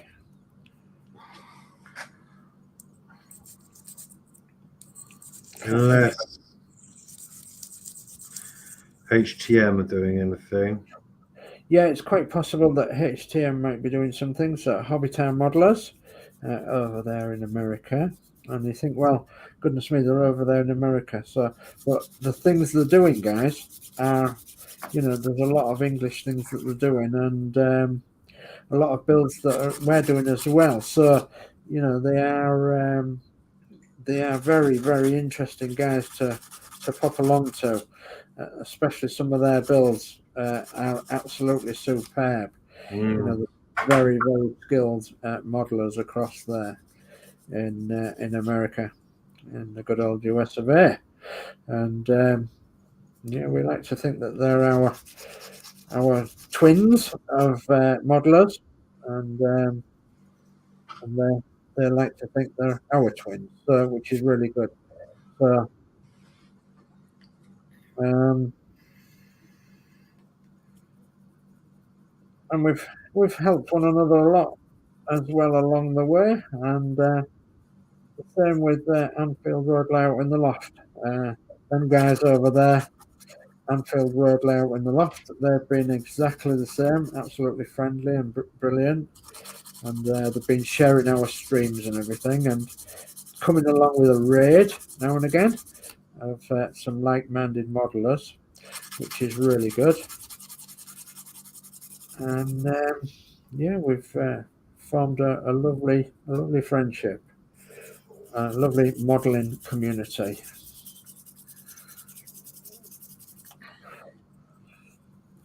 And yeah, it doesn't matter about the time zone, because obviously you can watch their stream back at any time, like you can watch our stream back at any time.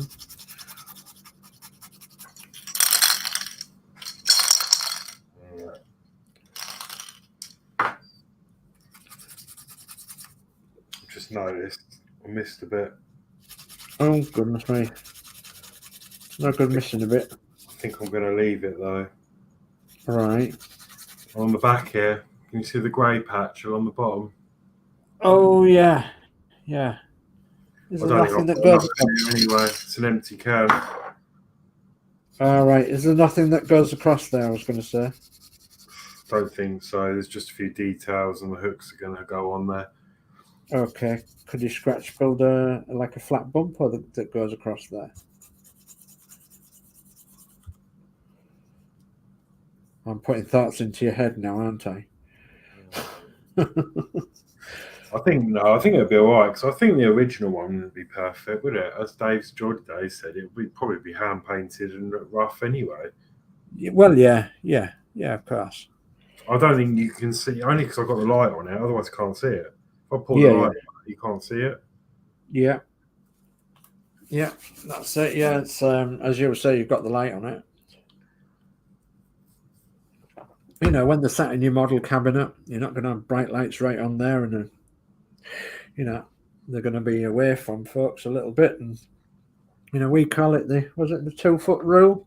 If it's 2 feet away from you, could you spot any mistakes? So probably not at 2 feet away. 2 or 3 feet away.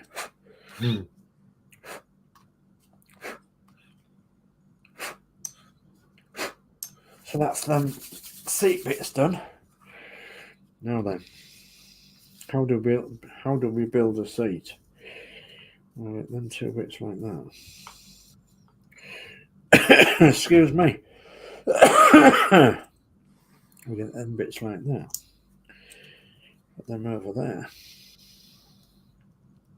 Just see how that fits on that. Yeah. Okay, so that sort of makes it into a sliding seat. And then we've got one of them. It's got a notch out of the back that goes in there. And then that'll go back of the cab, which will make a seat. Oh yes, it will. It'll make a seat. Excuse me. Must be the dust. Okay. Put that on there.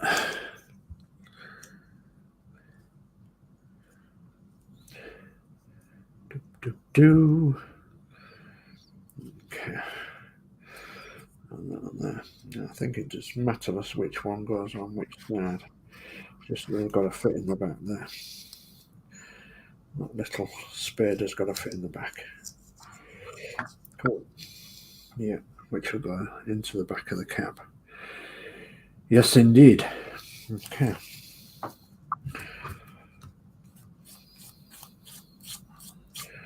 And I don't particularly want to fasten them in right now because I want to paint the back of the cab. Get the back of the cab in the right place. Oops, a daisy. Because I've put it all together.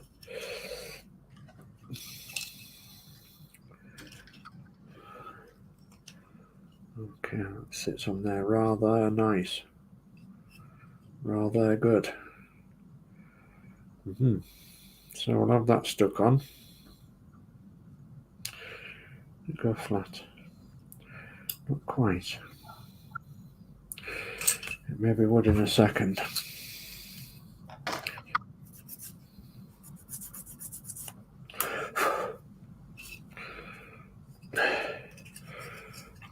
So I don't know whether the light would shine through X7 or not. Right. X7, red. No, you would need some clear. Mix it up. Yeah, to mix it up. Some you can actually buy Tamiya. It's like a clear paint in a way. It's like thinner than normal paint, and you can see the light through it. So yeah, I've got Mark's mods, so thanks for that, because Mark found that for me. He used to use it on remote control cars for the rear lights and everything. Well, I've got some micro crystal clear, so I'm going to try it with that. Yeah, I think.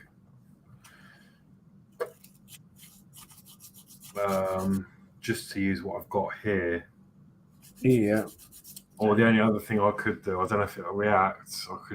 I've got some clear gloss varnish. All right. It'll take a long time to dry. Brand, so. Yeah. Oh yeah. It would probably take a long time to dry as well. Clear gloss varnish. I actually hate that stuff.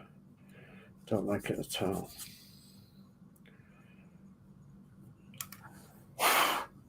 Many years ago, I painted a tractor, a vintage tractor, a real one, and put some clear gloss varnish on it.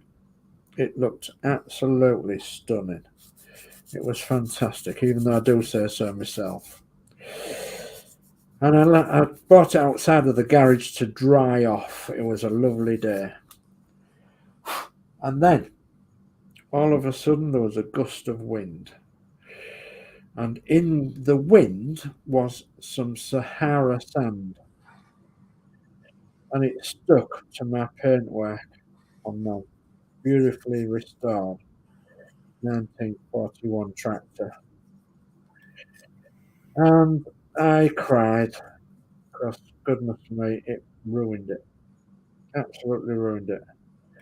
So I had to send it off and paint it again, but I didn't feel interested by that time because obviously it had ruined my paintwork. And it was a freak weather event, apparently, that came across from the Sahara Desert. Come and dumped a lot of sand everywhere, just in the wind, it was. I say it was just not very windy either. It was just, I don't know, a light wind, I suppose. But yeah, it was sick as a parrot, to say the least. Can imagine. And I painted it, you know, with some tackle varnish over my coach white paintwork. So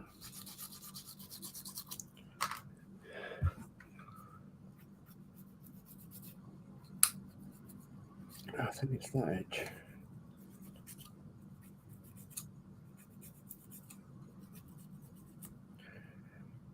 Just a little edge in there, I think. Okay. To the way, that way. That's it. Is that going to fit on a bit better now once it's... Oh, yes. Oh, yes. Okay. Right. Okay. Gosh, there's been some chat. Where did we get up to? Okay, yes. So To Boldly Goes Model Wax says that the TS colours are developed for motor cars. Yeah, we've read that on bikes. In the Tamiya model range, try X2 for the gloss white. Dave Builds says he's going, so good night, Dave. And Alex said about the football score there. So if you don't want to know what, read it out. So, and To Boldly Go says ta-ta for now. So thank you very much, To Boldly Go, for coming along. Thank you. Thanks for coming along, yeah, and helping. And so Keith says, is everyone having a nice night? Yeah, so far, I think. And Peter Webster says, night, Dave.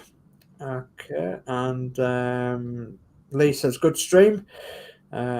Keith says, isn't it just? Any plans tonight, Lee? And no work for new intro for tomorrow's live. So you're working on the new intro for tomorrow's live, Lee. So Keith says he'll be there. I'll try and be there. And I'm having some wine, says Keith. And does Alex like wine? I do. Yeah, now and again. I don't have it that often. I don't really drink really that often because I live on my own. I'm not really a sit and drink myself type of person. I might have the odd drink, but I'm much more a sociable drinker. Oh, I need some more glue, I think. Oh, no, it's okay. Let's glue that bit in there then. Come on. I think I might have to crack the soldering iron out in a minute. Okay. Because I want to get them wires all tidied up and working properly, because I need to test for light bleed and I need it to come on and off sensibly. Yeah.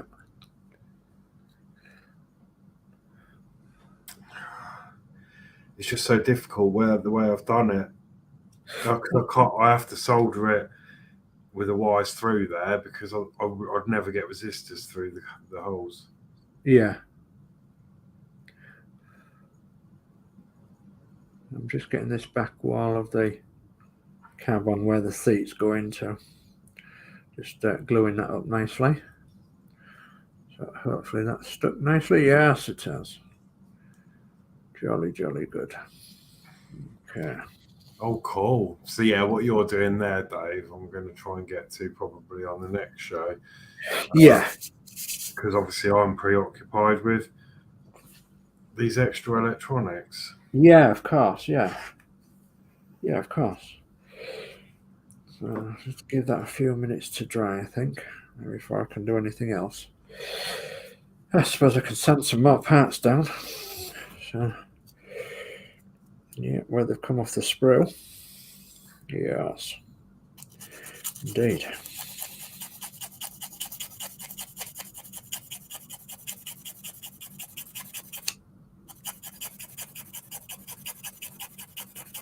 Quite a bit of sprue to come off there as well.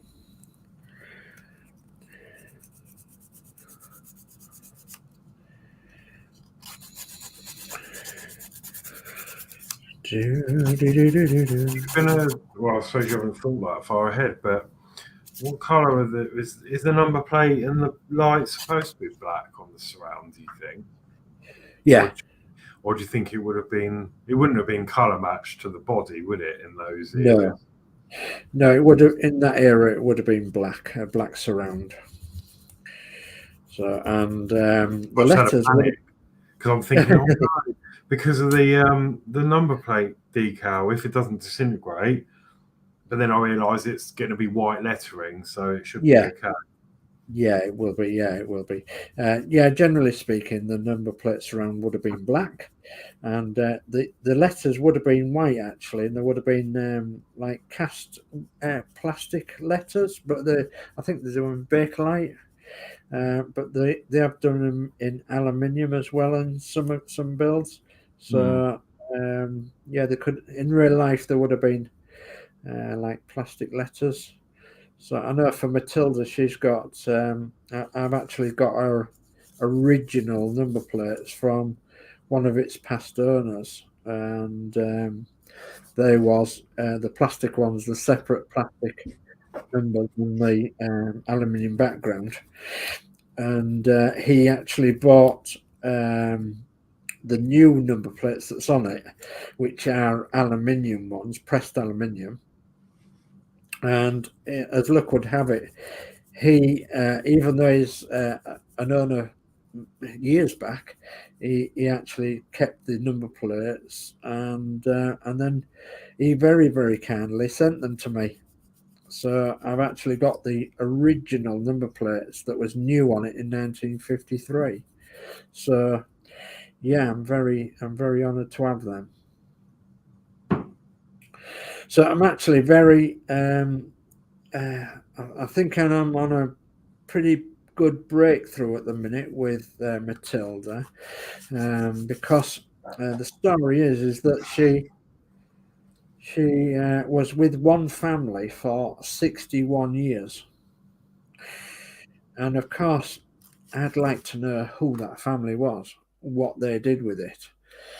And I'm pretty sure that I'm onto a breakthrough with Matilda.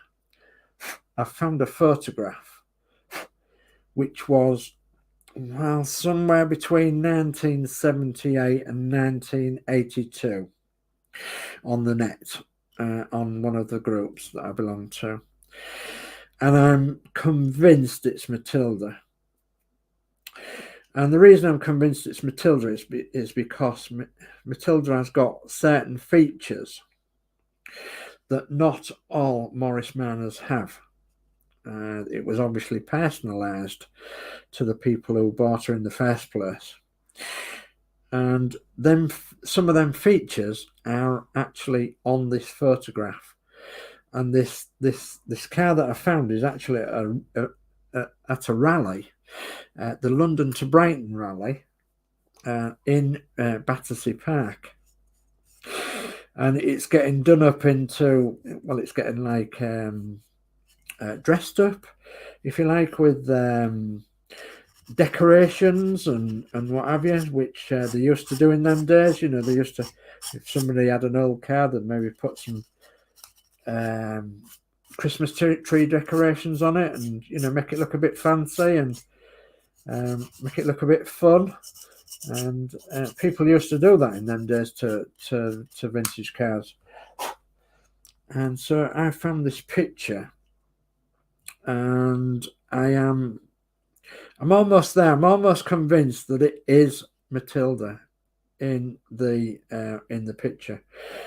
Unfortunately, the number plate is actually covered up with a piece of paper, but the piece of paper says Devon.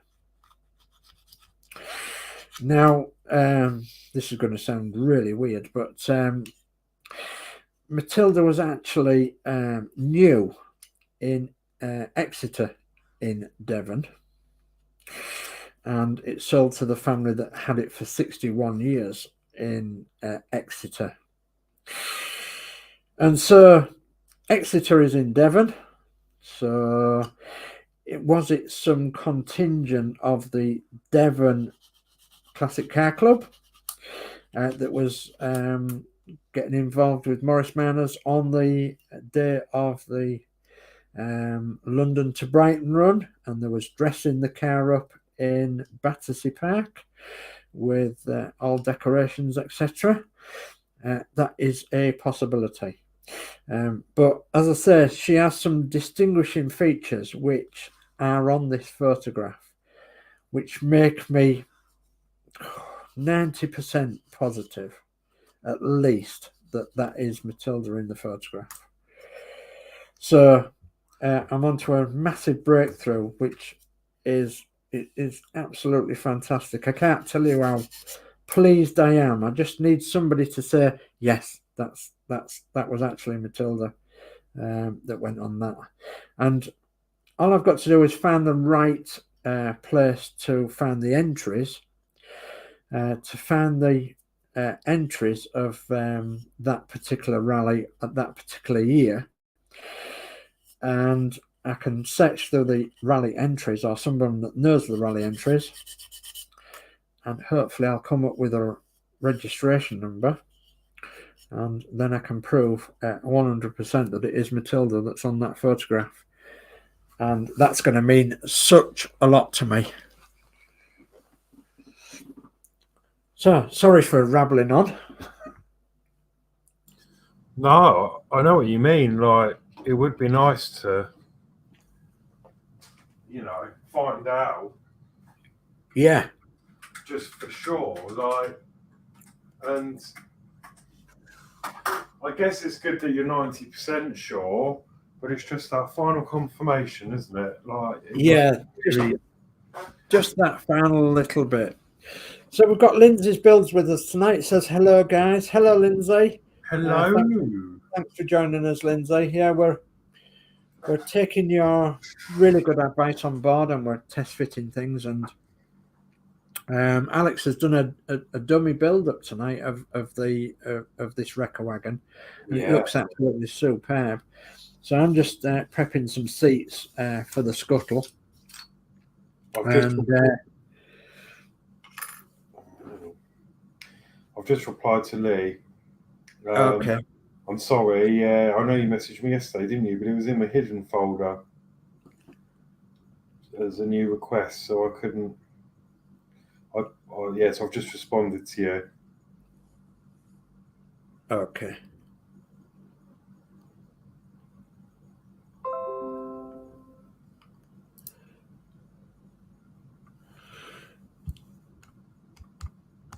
Oh, ouch.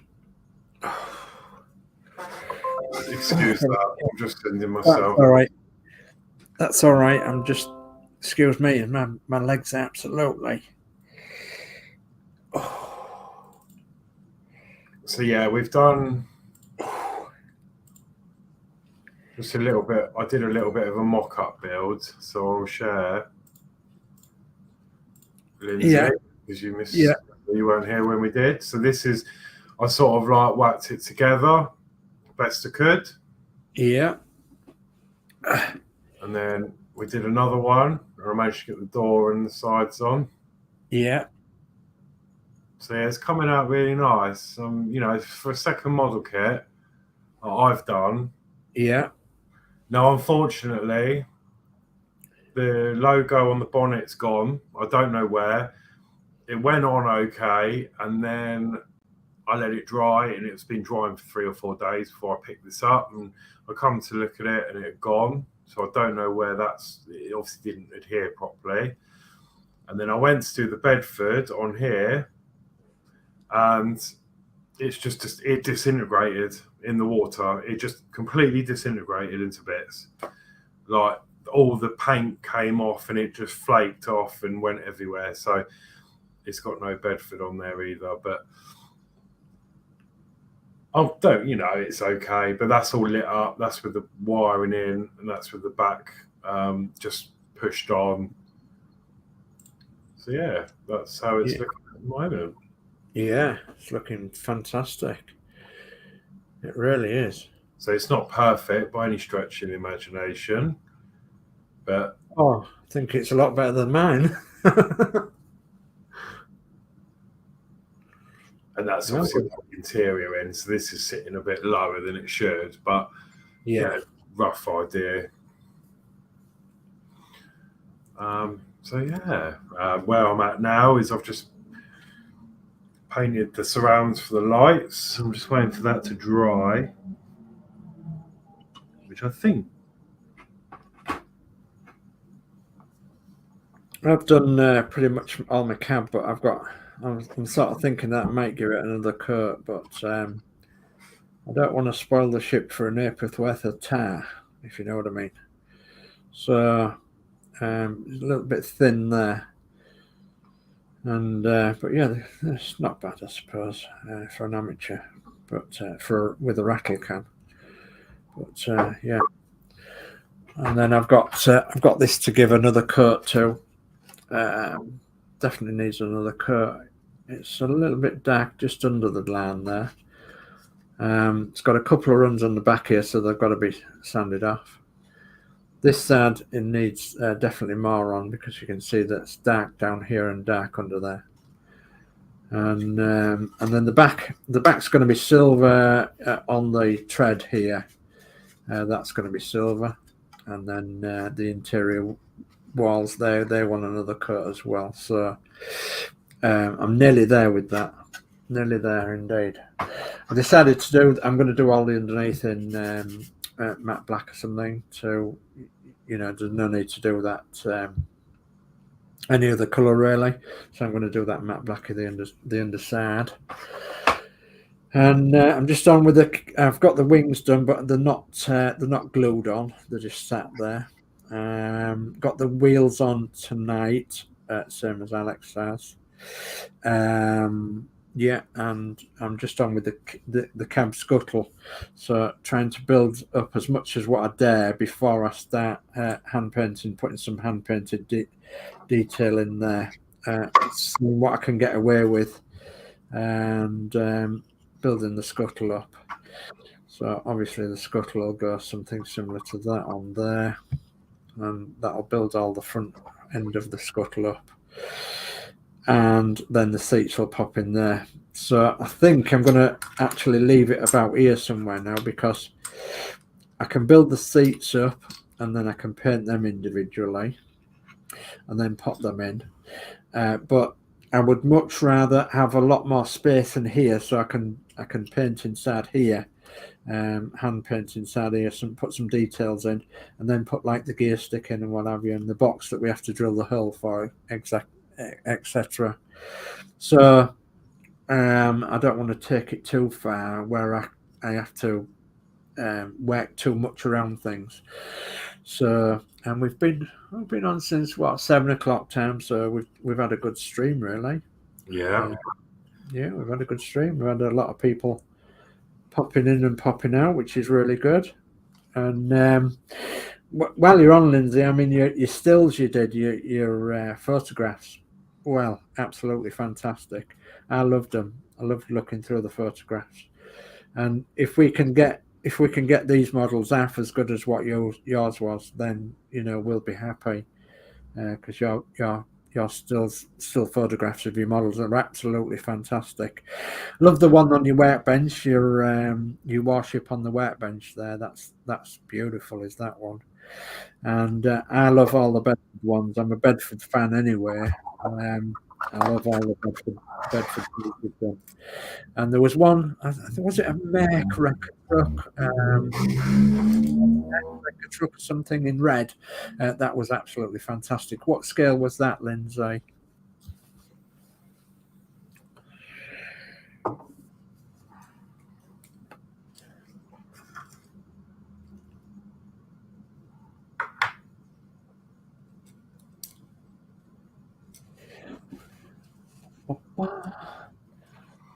So I'm just doing some soldering. That's dried nice now. It's really good. Yeah. You're just soldering some bits and bobs up here. Just so we can. I'm pretty much the same as you, really, Dave. I'm about done. Well, stuck. Yeah. No, take that back off, Alex.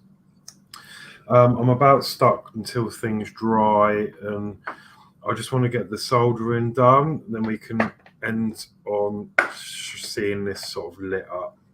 Yeah. Again, with it in place. I think that would be quite nice. That'd be cool, yes. But I've forgotten to put the heat shrink on. So yeah, I'm at a stage where, as I say, I can paint away with them bits, build the seats up, and get them ready to go in. Put the detail in, and because we've got the steering rod and then the dashboard and everything. Not that one. The dashboard and everything to put on. So I love the Bedford dashboard. So it's pretty much the same in the goddesses as well, you know, with the Conquer brown. So and the headlights, I've got them to do, which I can put on the bonnets and the bonnet front here, radiator front. So yeah, I've got quite a lot to do sort of off stream, but when we come back on stream, I should have a lot to put together because I'll have tried them, and then I should be able to put a lot together then. Excuse me.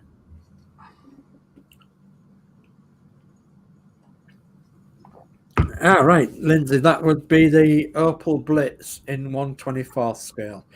Okay, does it come as a wrecker wagon? Looks absolutely beautiful model that was.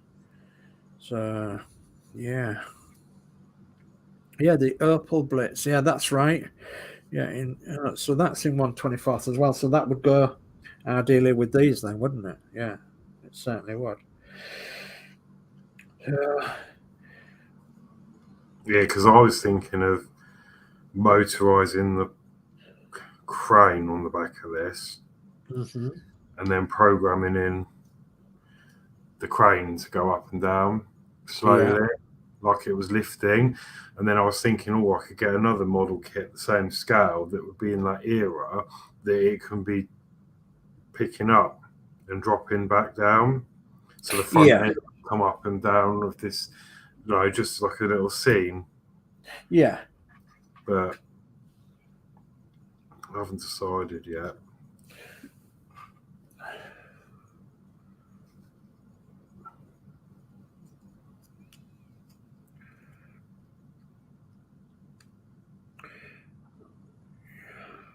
Okay, so yeah, it's the first time I've tried spraying plastic parts, especially with rattle cans. A plastic model kit. All the Route Masters, the ones that I've modded, they've all been sprayed by rattle cans and everything. And this is a totally different experience. It's I'm at the stage with this cab where I'm thinking, well, hopefully if the spray comes out nice out the can, then I can give it another light coat, like a gloss coat, and it'll come up absolutely lovely. So you can tell where I've had a hold of it with my pliers at the back there. So, and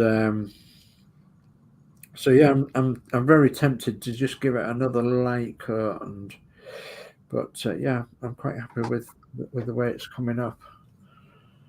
Nice and shiny,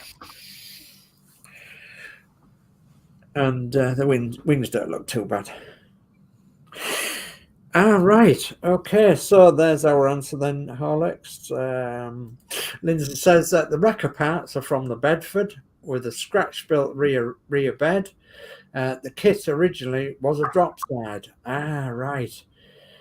A drop side Opal Blitz in 1/24 scale. And was it an old kit then, Lindsay? Was it a fairly old kit? Or was it a reasonably new one, sort of a 90s or 2000s or something?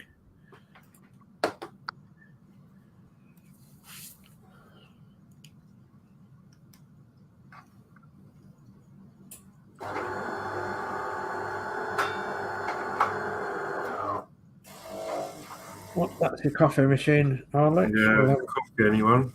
Man's coffee and milk and 2 sugars.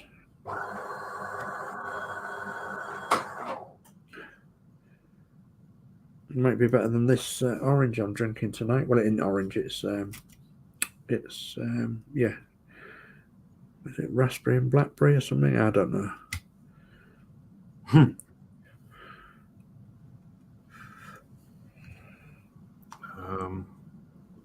So I like the way them wings sitting lovely, don't they? Yeah. Do you know what though? Mm-hmm. How did your radiator fit in? Because mine was a bit tight, and I've glued mine, but I did get it in. So right. Well, I haven't glued mine in, and I haven't really tried it on yet, and that's because I want to get it close to my eyes, if you know what I mean. So yeah, and I know it's a good fit because off screen I tested the front bumper. Yeah. Because that fits into the 2 grooves here. Yes, it does. Yeah. And it does line up perfectly, so I know they're in the right place. Okay, jolly good. But it's just a bit hard work. Yeah.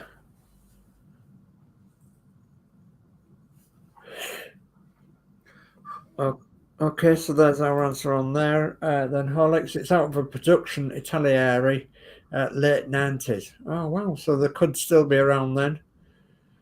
Yeah, it could still be around. Yeah, so I mean, it's a fantastic creation, is that without a shadow of a doubt, Lindsay.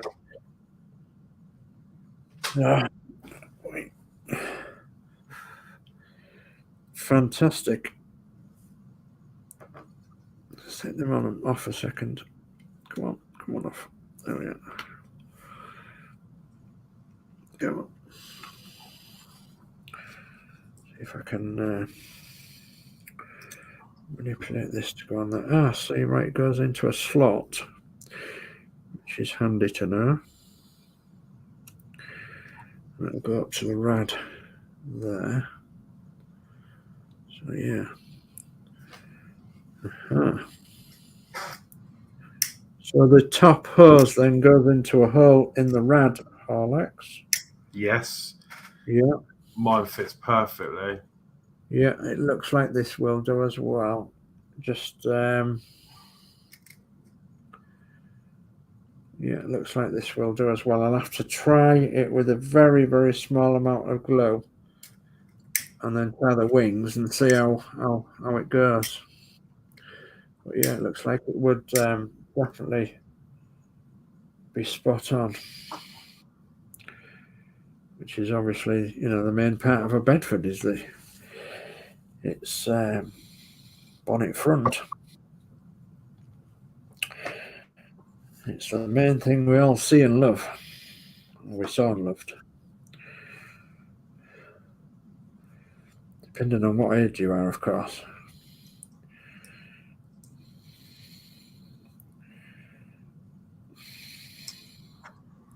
So the question is, yes, do I hook up one of my circuit boards to this and make it Bluetooth? Oh, that would be entirely up to you. I don't think it'll be necessary. No. But it could be done. Yeah, yeah. Do you think it would be a case of just turning it on and turning it off? Yeah. Like you would normally do.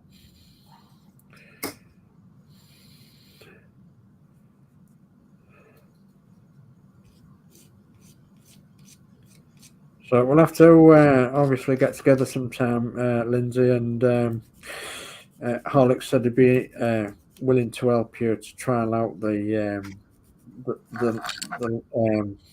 iPad and everything with StreamYard, and see if we could actually get you on.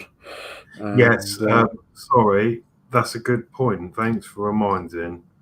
I have already tested. Oh, right. Because I've got a spare Android phone. All right. So, yes, you just click on the link we send you. It will then bring it up in a separate window, and then when you go to join, it will actually say to you, copy. There's a little button that says copy, and then you copy the link, and then you paste it into either Chrome or Samsung Internet. Okay. And then you'll be able to join the stream. Oh, bro.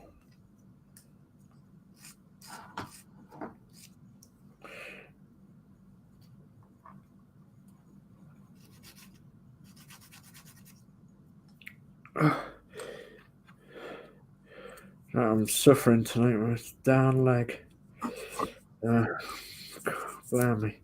Well, if you need to get up and go and that, or whatever, feel free. I'm nearly done, but no, I'm all right. They're suffering. No, I'm all right for a minute. I'm just want to get this wired up so that we can end on a. I'm actually thinking about what can I have for supper as well. I was thinking something like boiled eggs for supper. Boiled eggs and toast soldiers. That sounds good, doesn't it? Do you like boiled eggs and toast soldiers? Yeah. Well, I have to be in the mood. Oh, right, yeah.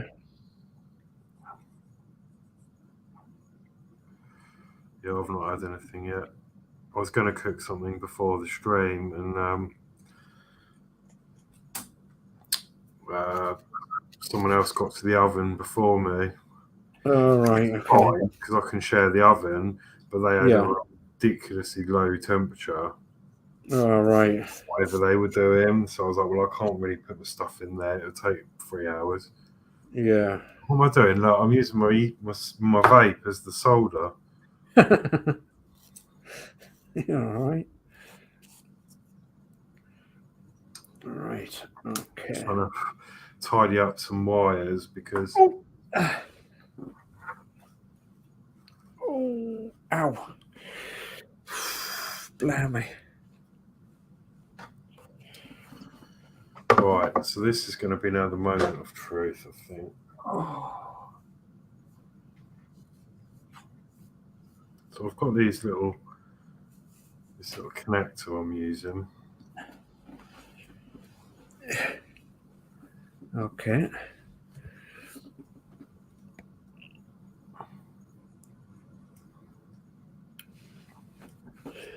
Because my thought process was, this is going to be the main power underneath. Now, what I could do in theory, because this is just making a connection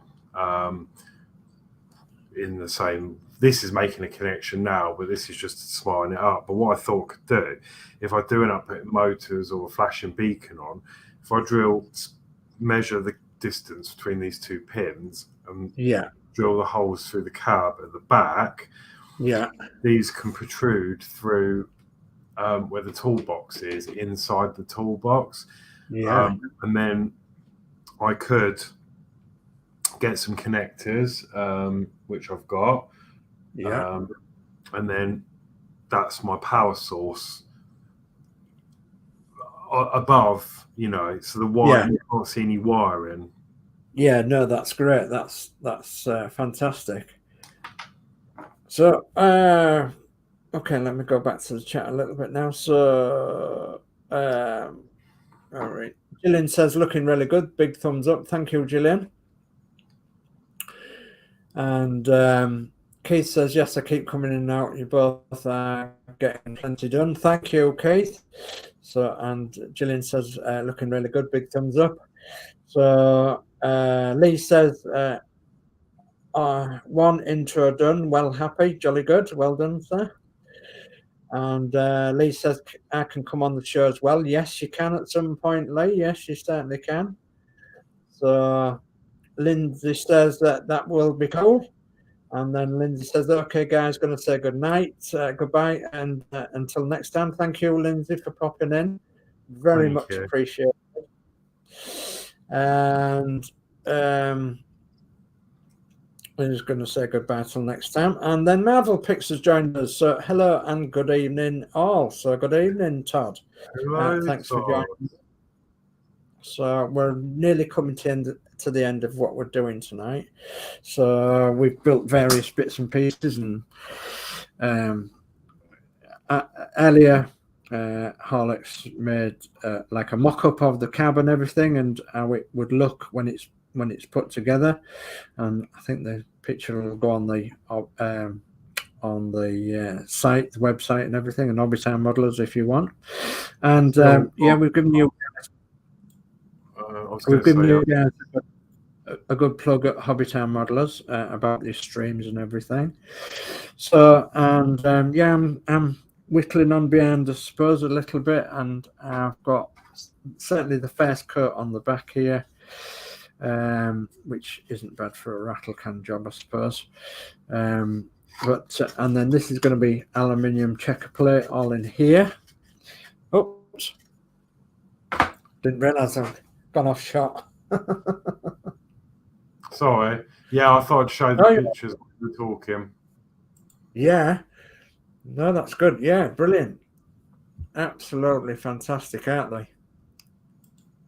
I think it looks stunning.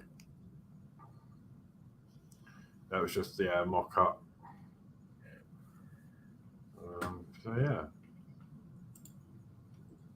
Yeah, so it certainly is coming along. I think it'll look a whole lot different when we get that red crane on, you know. Yeah, sure it will. So, and I'm just working on the cab bits now. So we've got like the scuttle of the cab, and okay, what have I done with it? There we go. So this goes over the.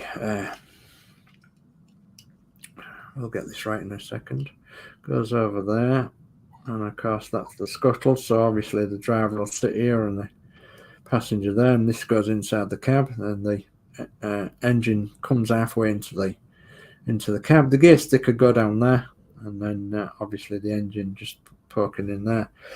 So, and then the seats, and so I've been working on the scuttle part, and then I've got the seats to put together.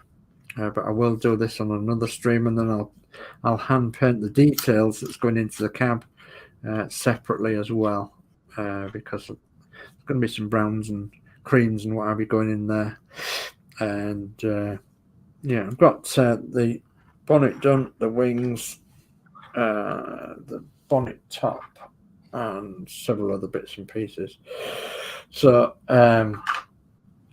but yeah, it's coming together. It's getting there now. So we've both put them on the wheels tonight. So all the wheels are actually stuck on now. So, and that's made a difference to the weight and everything. So yeah, it's coming together. It's coming together.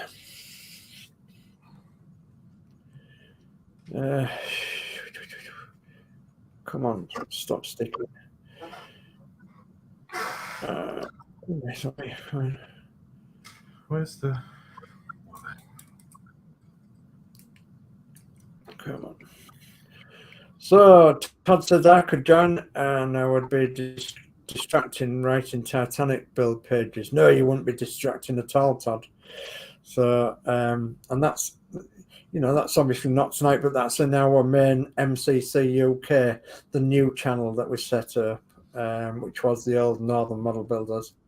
So yeah, the MCCUK, Model Crafting Club UK. You'd be welcome to join us on there, and show us what you're up to and everything, which would be great. And yeah, and that happens roughly once a fortnight at the minute, once every 3 weeks, depending on shifts and everything of work and goodness knows what. So yeah, it happens on a Wednesday night generally.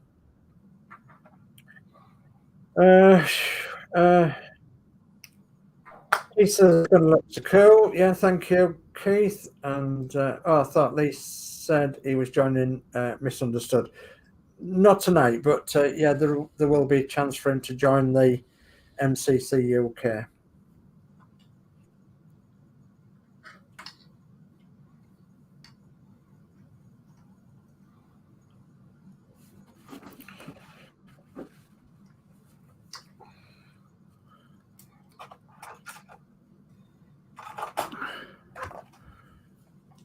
So I'm going to sort my box out now into 2 bits. Bits that I've got to do for next time, and bits that I want to do next time. Does that make sense? Yeah. It might not make sense, but no, it's a good idea. That's what I've done. I've got stuff in the box and stuff up on the side. Yeah. So obviously I want them to be safe, like, you know, I don't want them to be scratched or anything. So, and all them recoating from that maybe. So, and stuff I have to do. So what's on that sprue? Yeah, hydraulic ram. So I don't think we're going to need that one. So all the ones I want to do, I'm going to go in that bit of the box.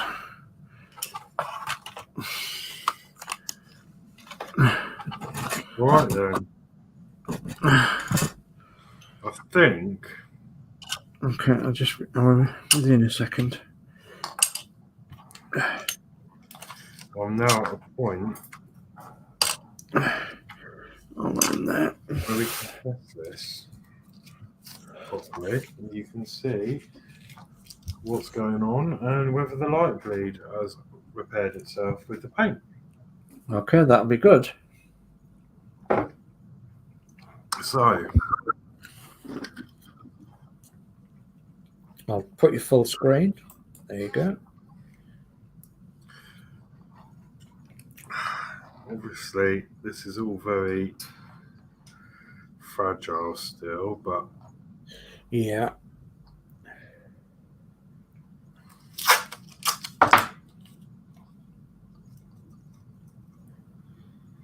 Okay.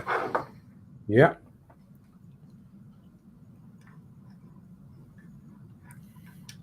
Testing 1, 2, 3. Yes, look at that. Oh wow! Yes, light bleed has gone. Perfect. Because if I cover that, yeah, you're gonna have a problem covering it. But yeah, it's gone off now. But yeah, it's only lighting your finger up, isn't it? Pretty much. Yeah, it's just lighting the finger up. There's no light bleed at the back. No, that's really good. So excellent. When that's on, it's going to look pretty dandy. Yes, indeed it is. Indeed. Yeah, and that's exactly what you wanted, isn't it? Yeah. And you can't see I've slipped the drill, I don't think. No. Can you? No, we can't from here, no. No, I think it'd be right. I can't from where I'm sitting either, so yeah. I think that's good enough. You'd have to get really close to it, wouldn't you? So yeah, over the moon with that. Yeah, I bet you are too. That's fantastic. Yeah. And it's got the proper black number plate as well. So, yeah, you'll be all right with that. Now, the question is, I could not paint them because they do actually look okay. It's just obviously when it's off, they're clear. But then... Yeah. Yeah. Mind you, the one on the right has got a bit of grey on, so I'm going to have to... I think I'm going to have to, actually. I could do that back, I guess. If you could get some orange or red, red clear. Or could you experiment with a bit of that X7 and a bit of your micro crystal clear? Yeah, I think I'm going to try that. Just experiment on a piece of plastic or something, and just all you need is a brush full, isn't it? And then try and mix it together and see if you can actually get a clear red to go over the lens. But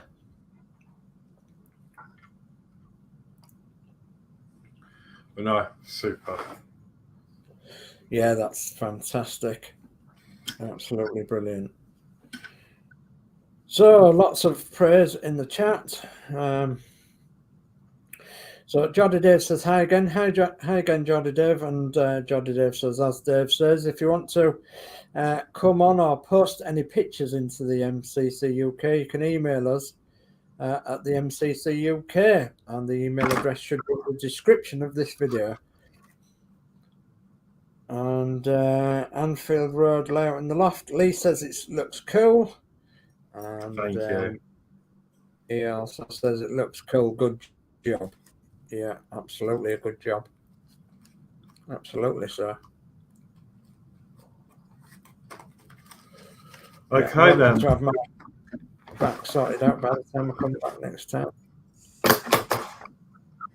Yeah, I mean, what have I got to do next? Obviously, wait for that to dry, put the transfers on there. And then I think I'm at the stage where I can sort of start the cab like Dave has tonight. Yeah. I'll glue these into place. I can see a very small amount of light bleed actually just on there, so I will touch that up again when it's dry with a bit. You can probably just see it on your camera actually, just on the corner. Yeah. Oh, they've gone off. Oh, off. Just on the corner there. Can you see? Oh yeah, I see what you mean. Yeah, I see what you mean. Yeah. So yeah, I'll sort that out. Jolly good.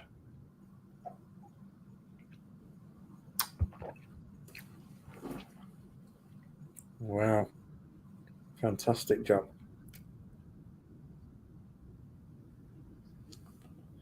Absolutely. Right then. Okay, right. I'm going to change my camera. If I can. Come on, camera. Where are you? There we are.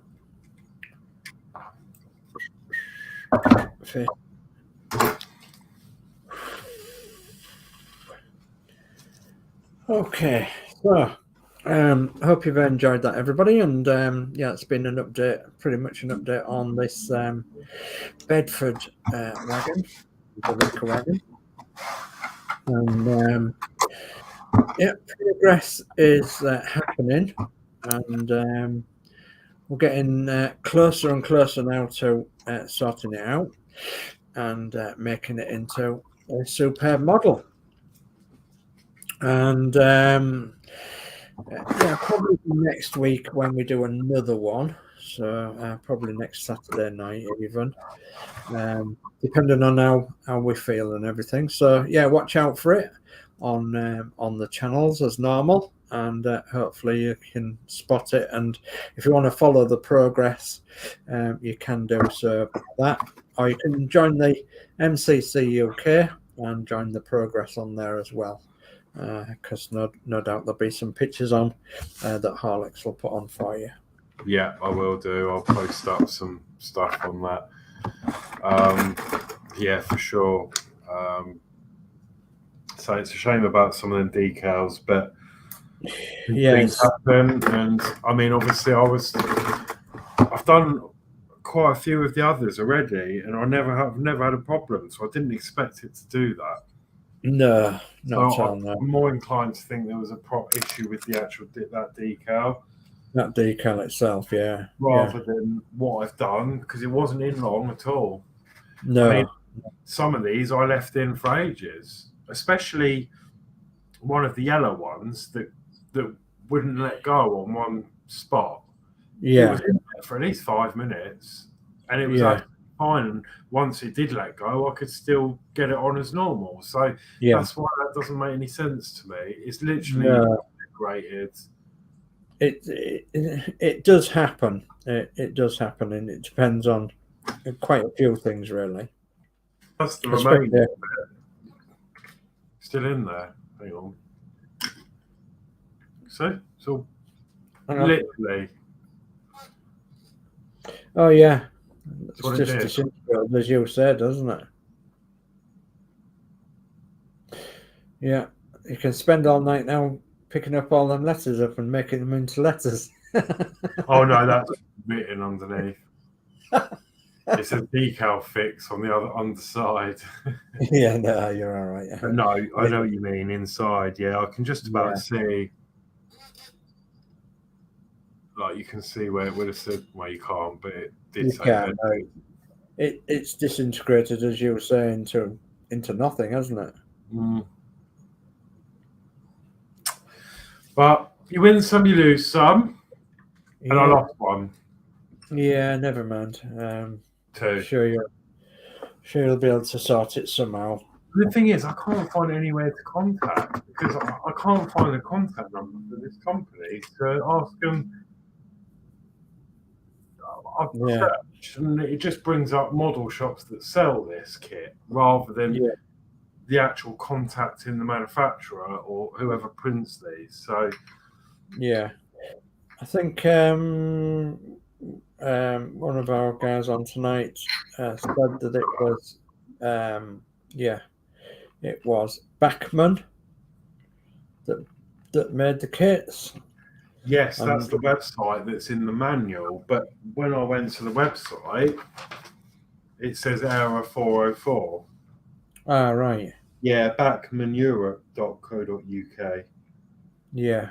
And it just comes up with an error 404. Might be worthwhile getting in touch with somebody who knows about Bachmann model railways. If they're the same company, then it might be worthwhile getting in touch with them and explaining what's what.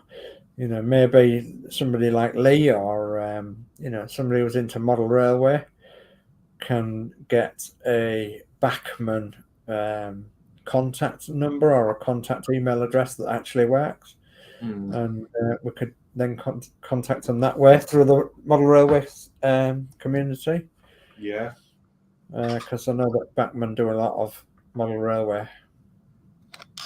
I could visit that model shop that's not very far from here that do a lot of Bachmann things, but I'm not going that way for a long time at the minute. So no, that's all right. Maybe next, if you remember, next time you're there. Yeah. Well, I could actually send them a message, I think. So I might think about doing that and seeing if they can come up with some sort of address. Yeah, great progress. Yes, absolutely. Yeah. Not as much progress as I feel as last week, but it's been more tricky things to do tonight rather than more tricky things to do than anything else. Yeah. Okay. Well, goodness me. So there's no stream from me tomorrow night, unfortunately. So I'm having a night off tomorrow night, and I'm absolutely bushed.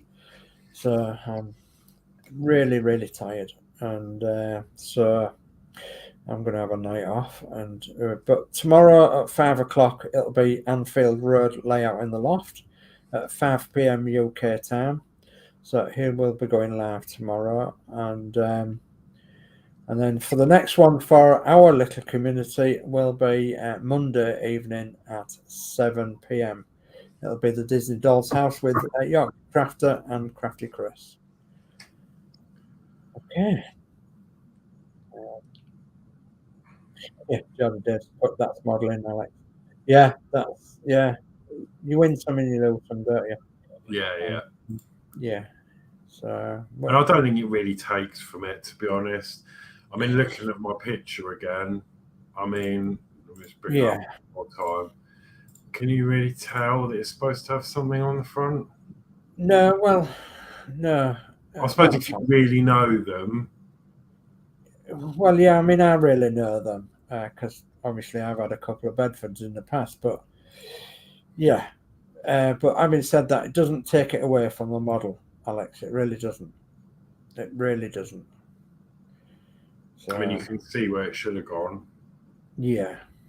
Unless anything I could do is get a stencil and paint it on white.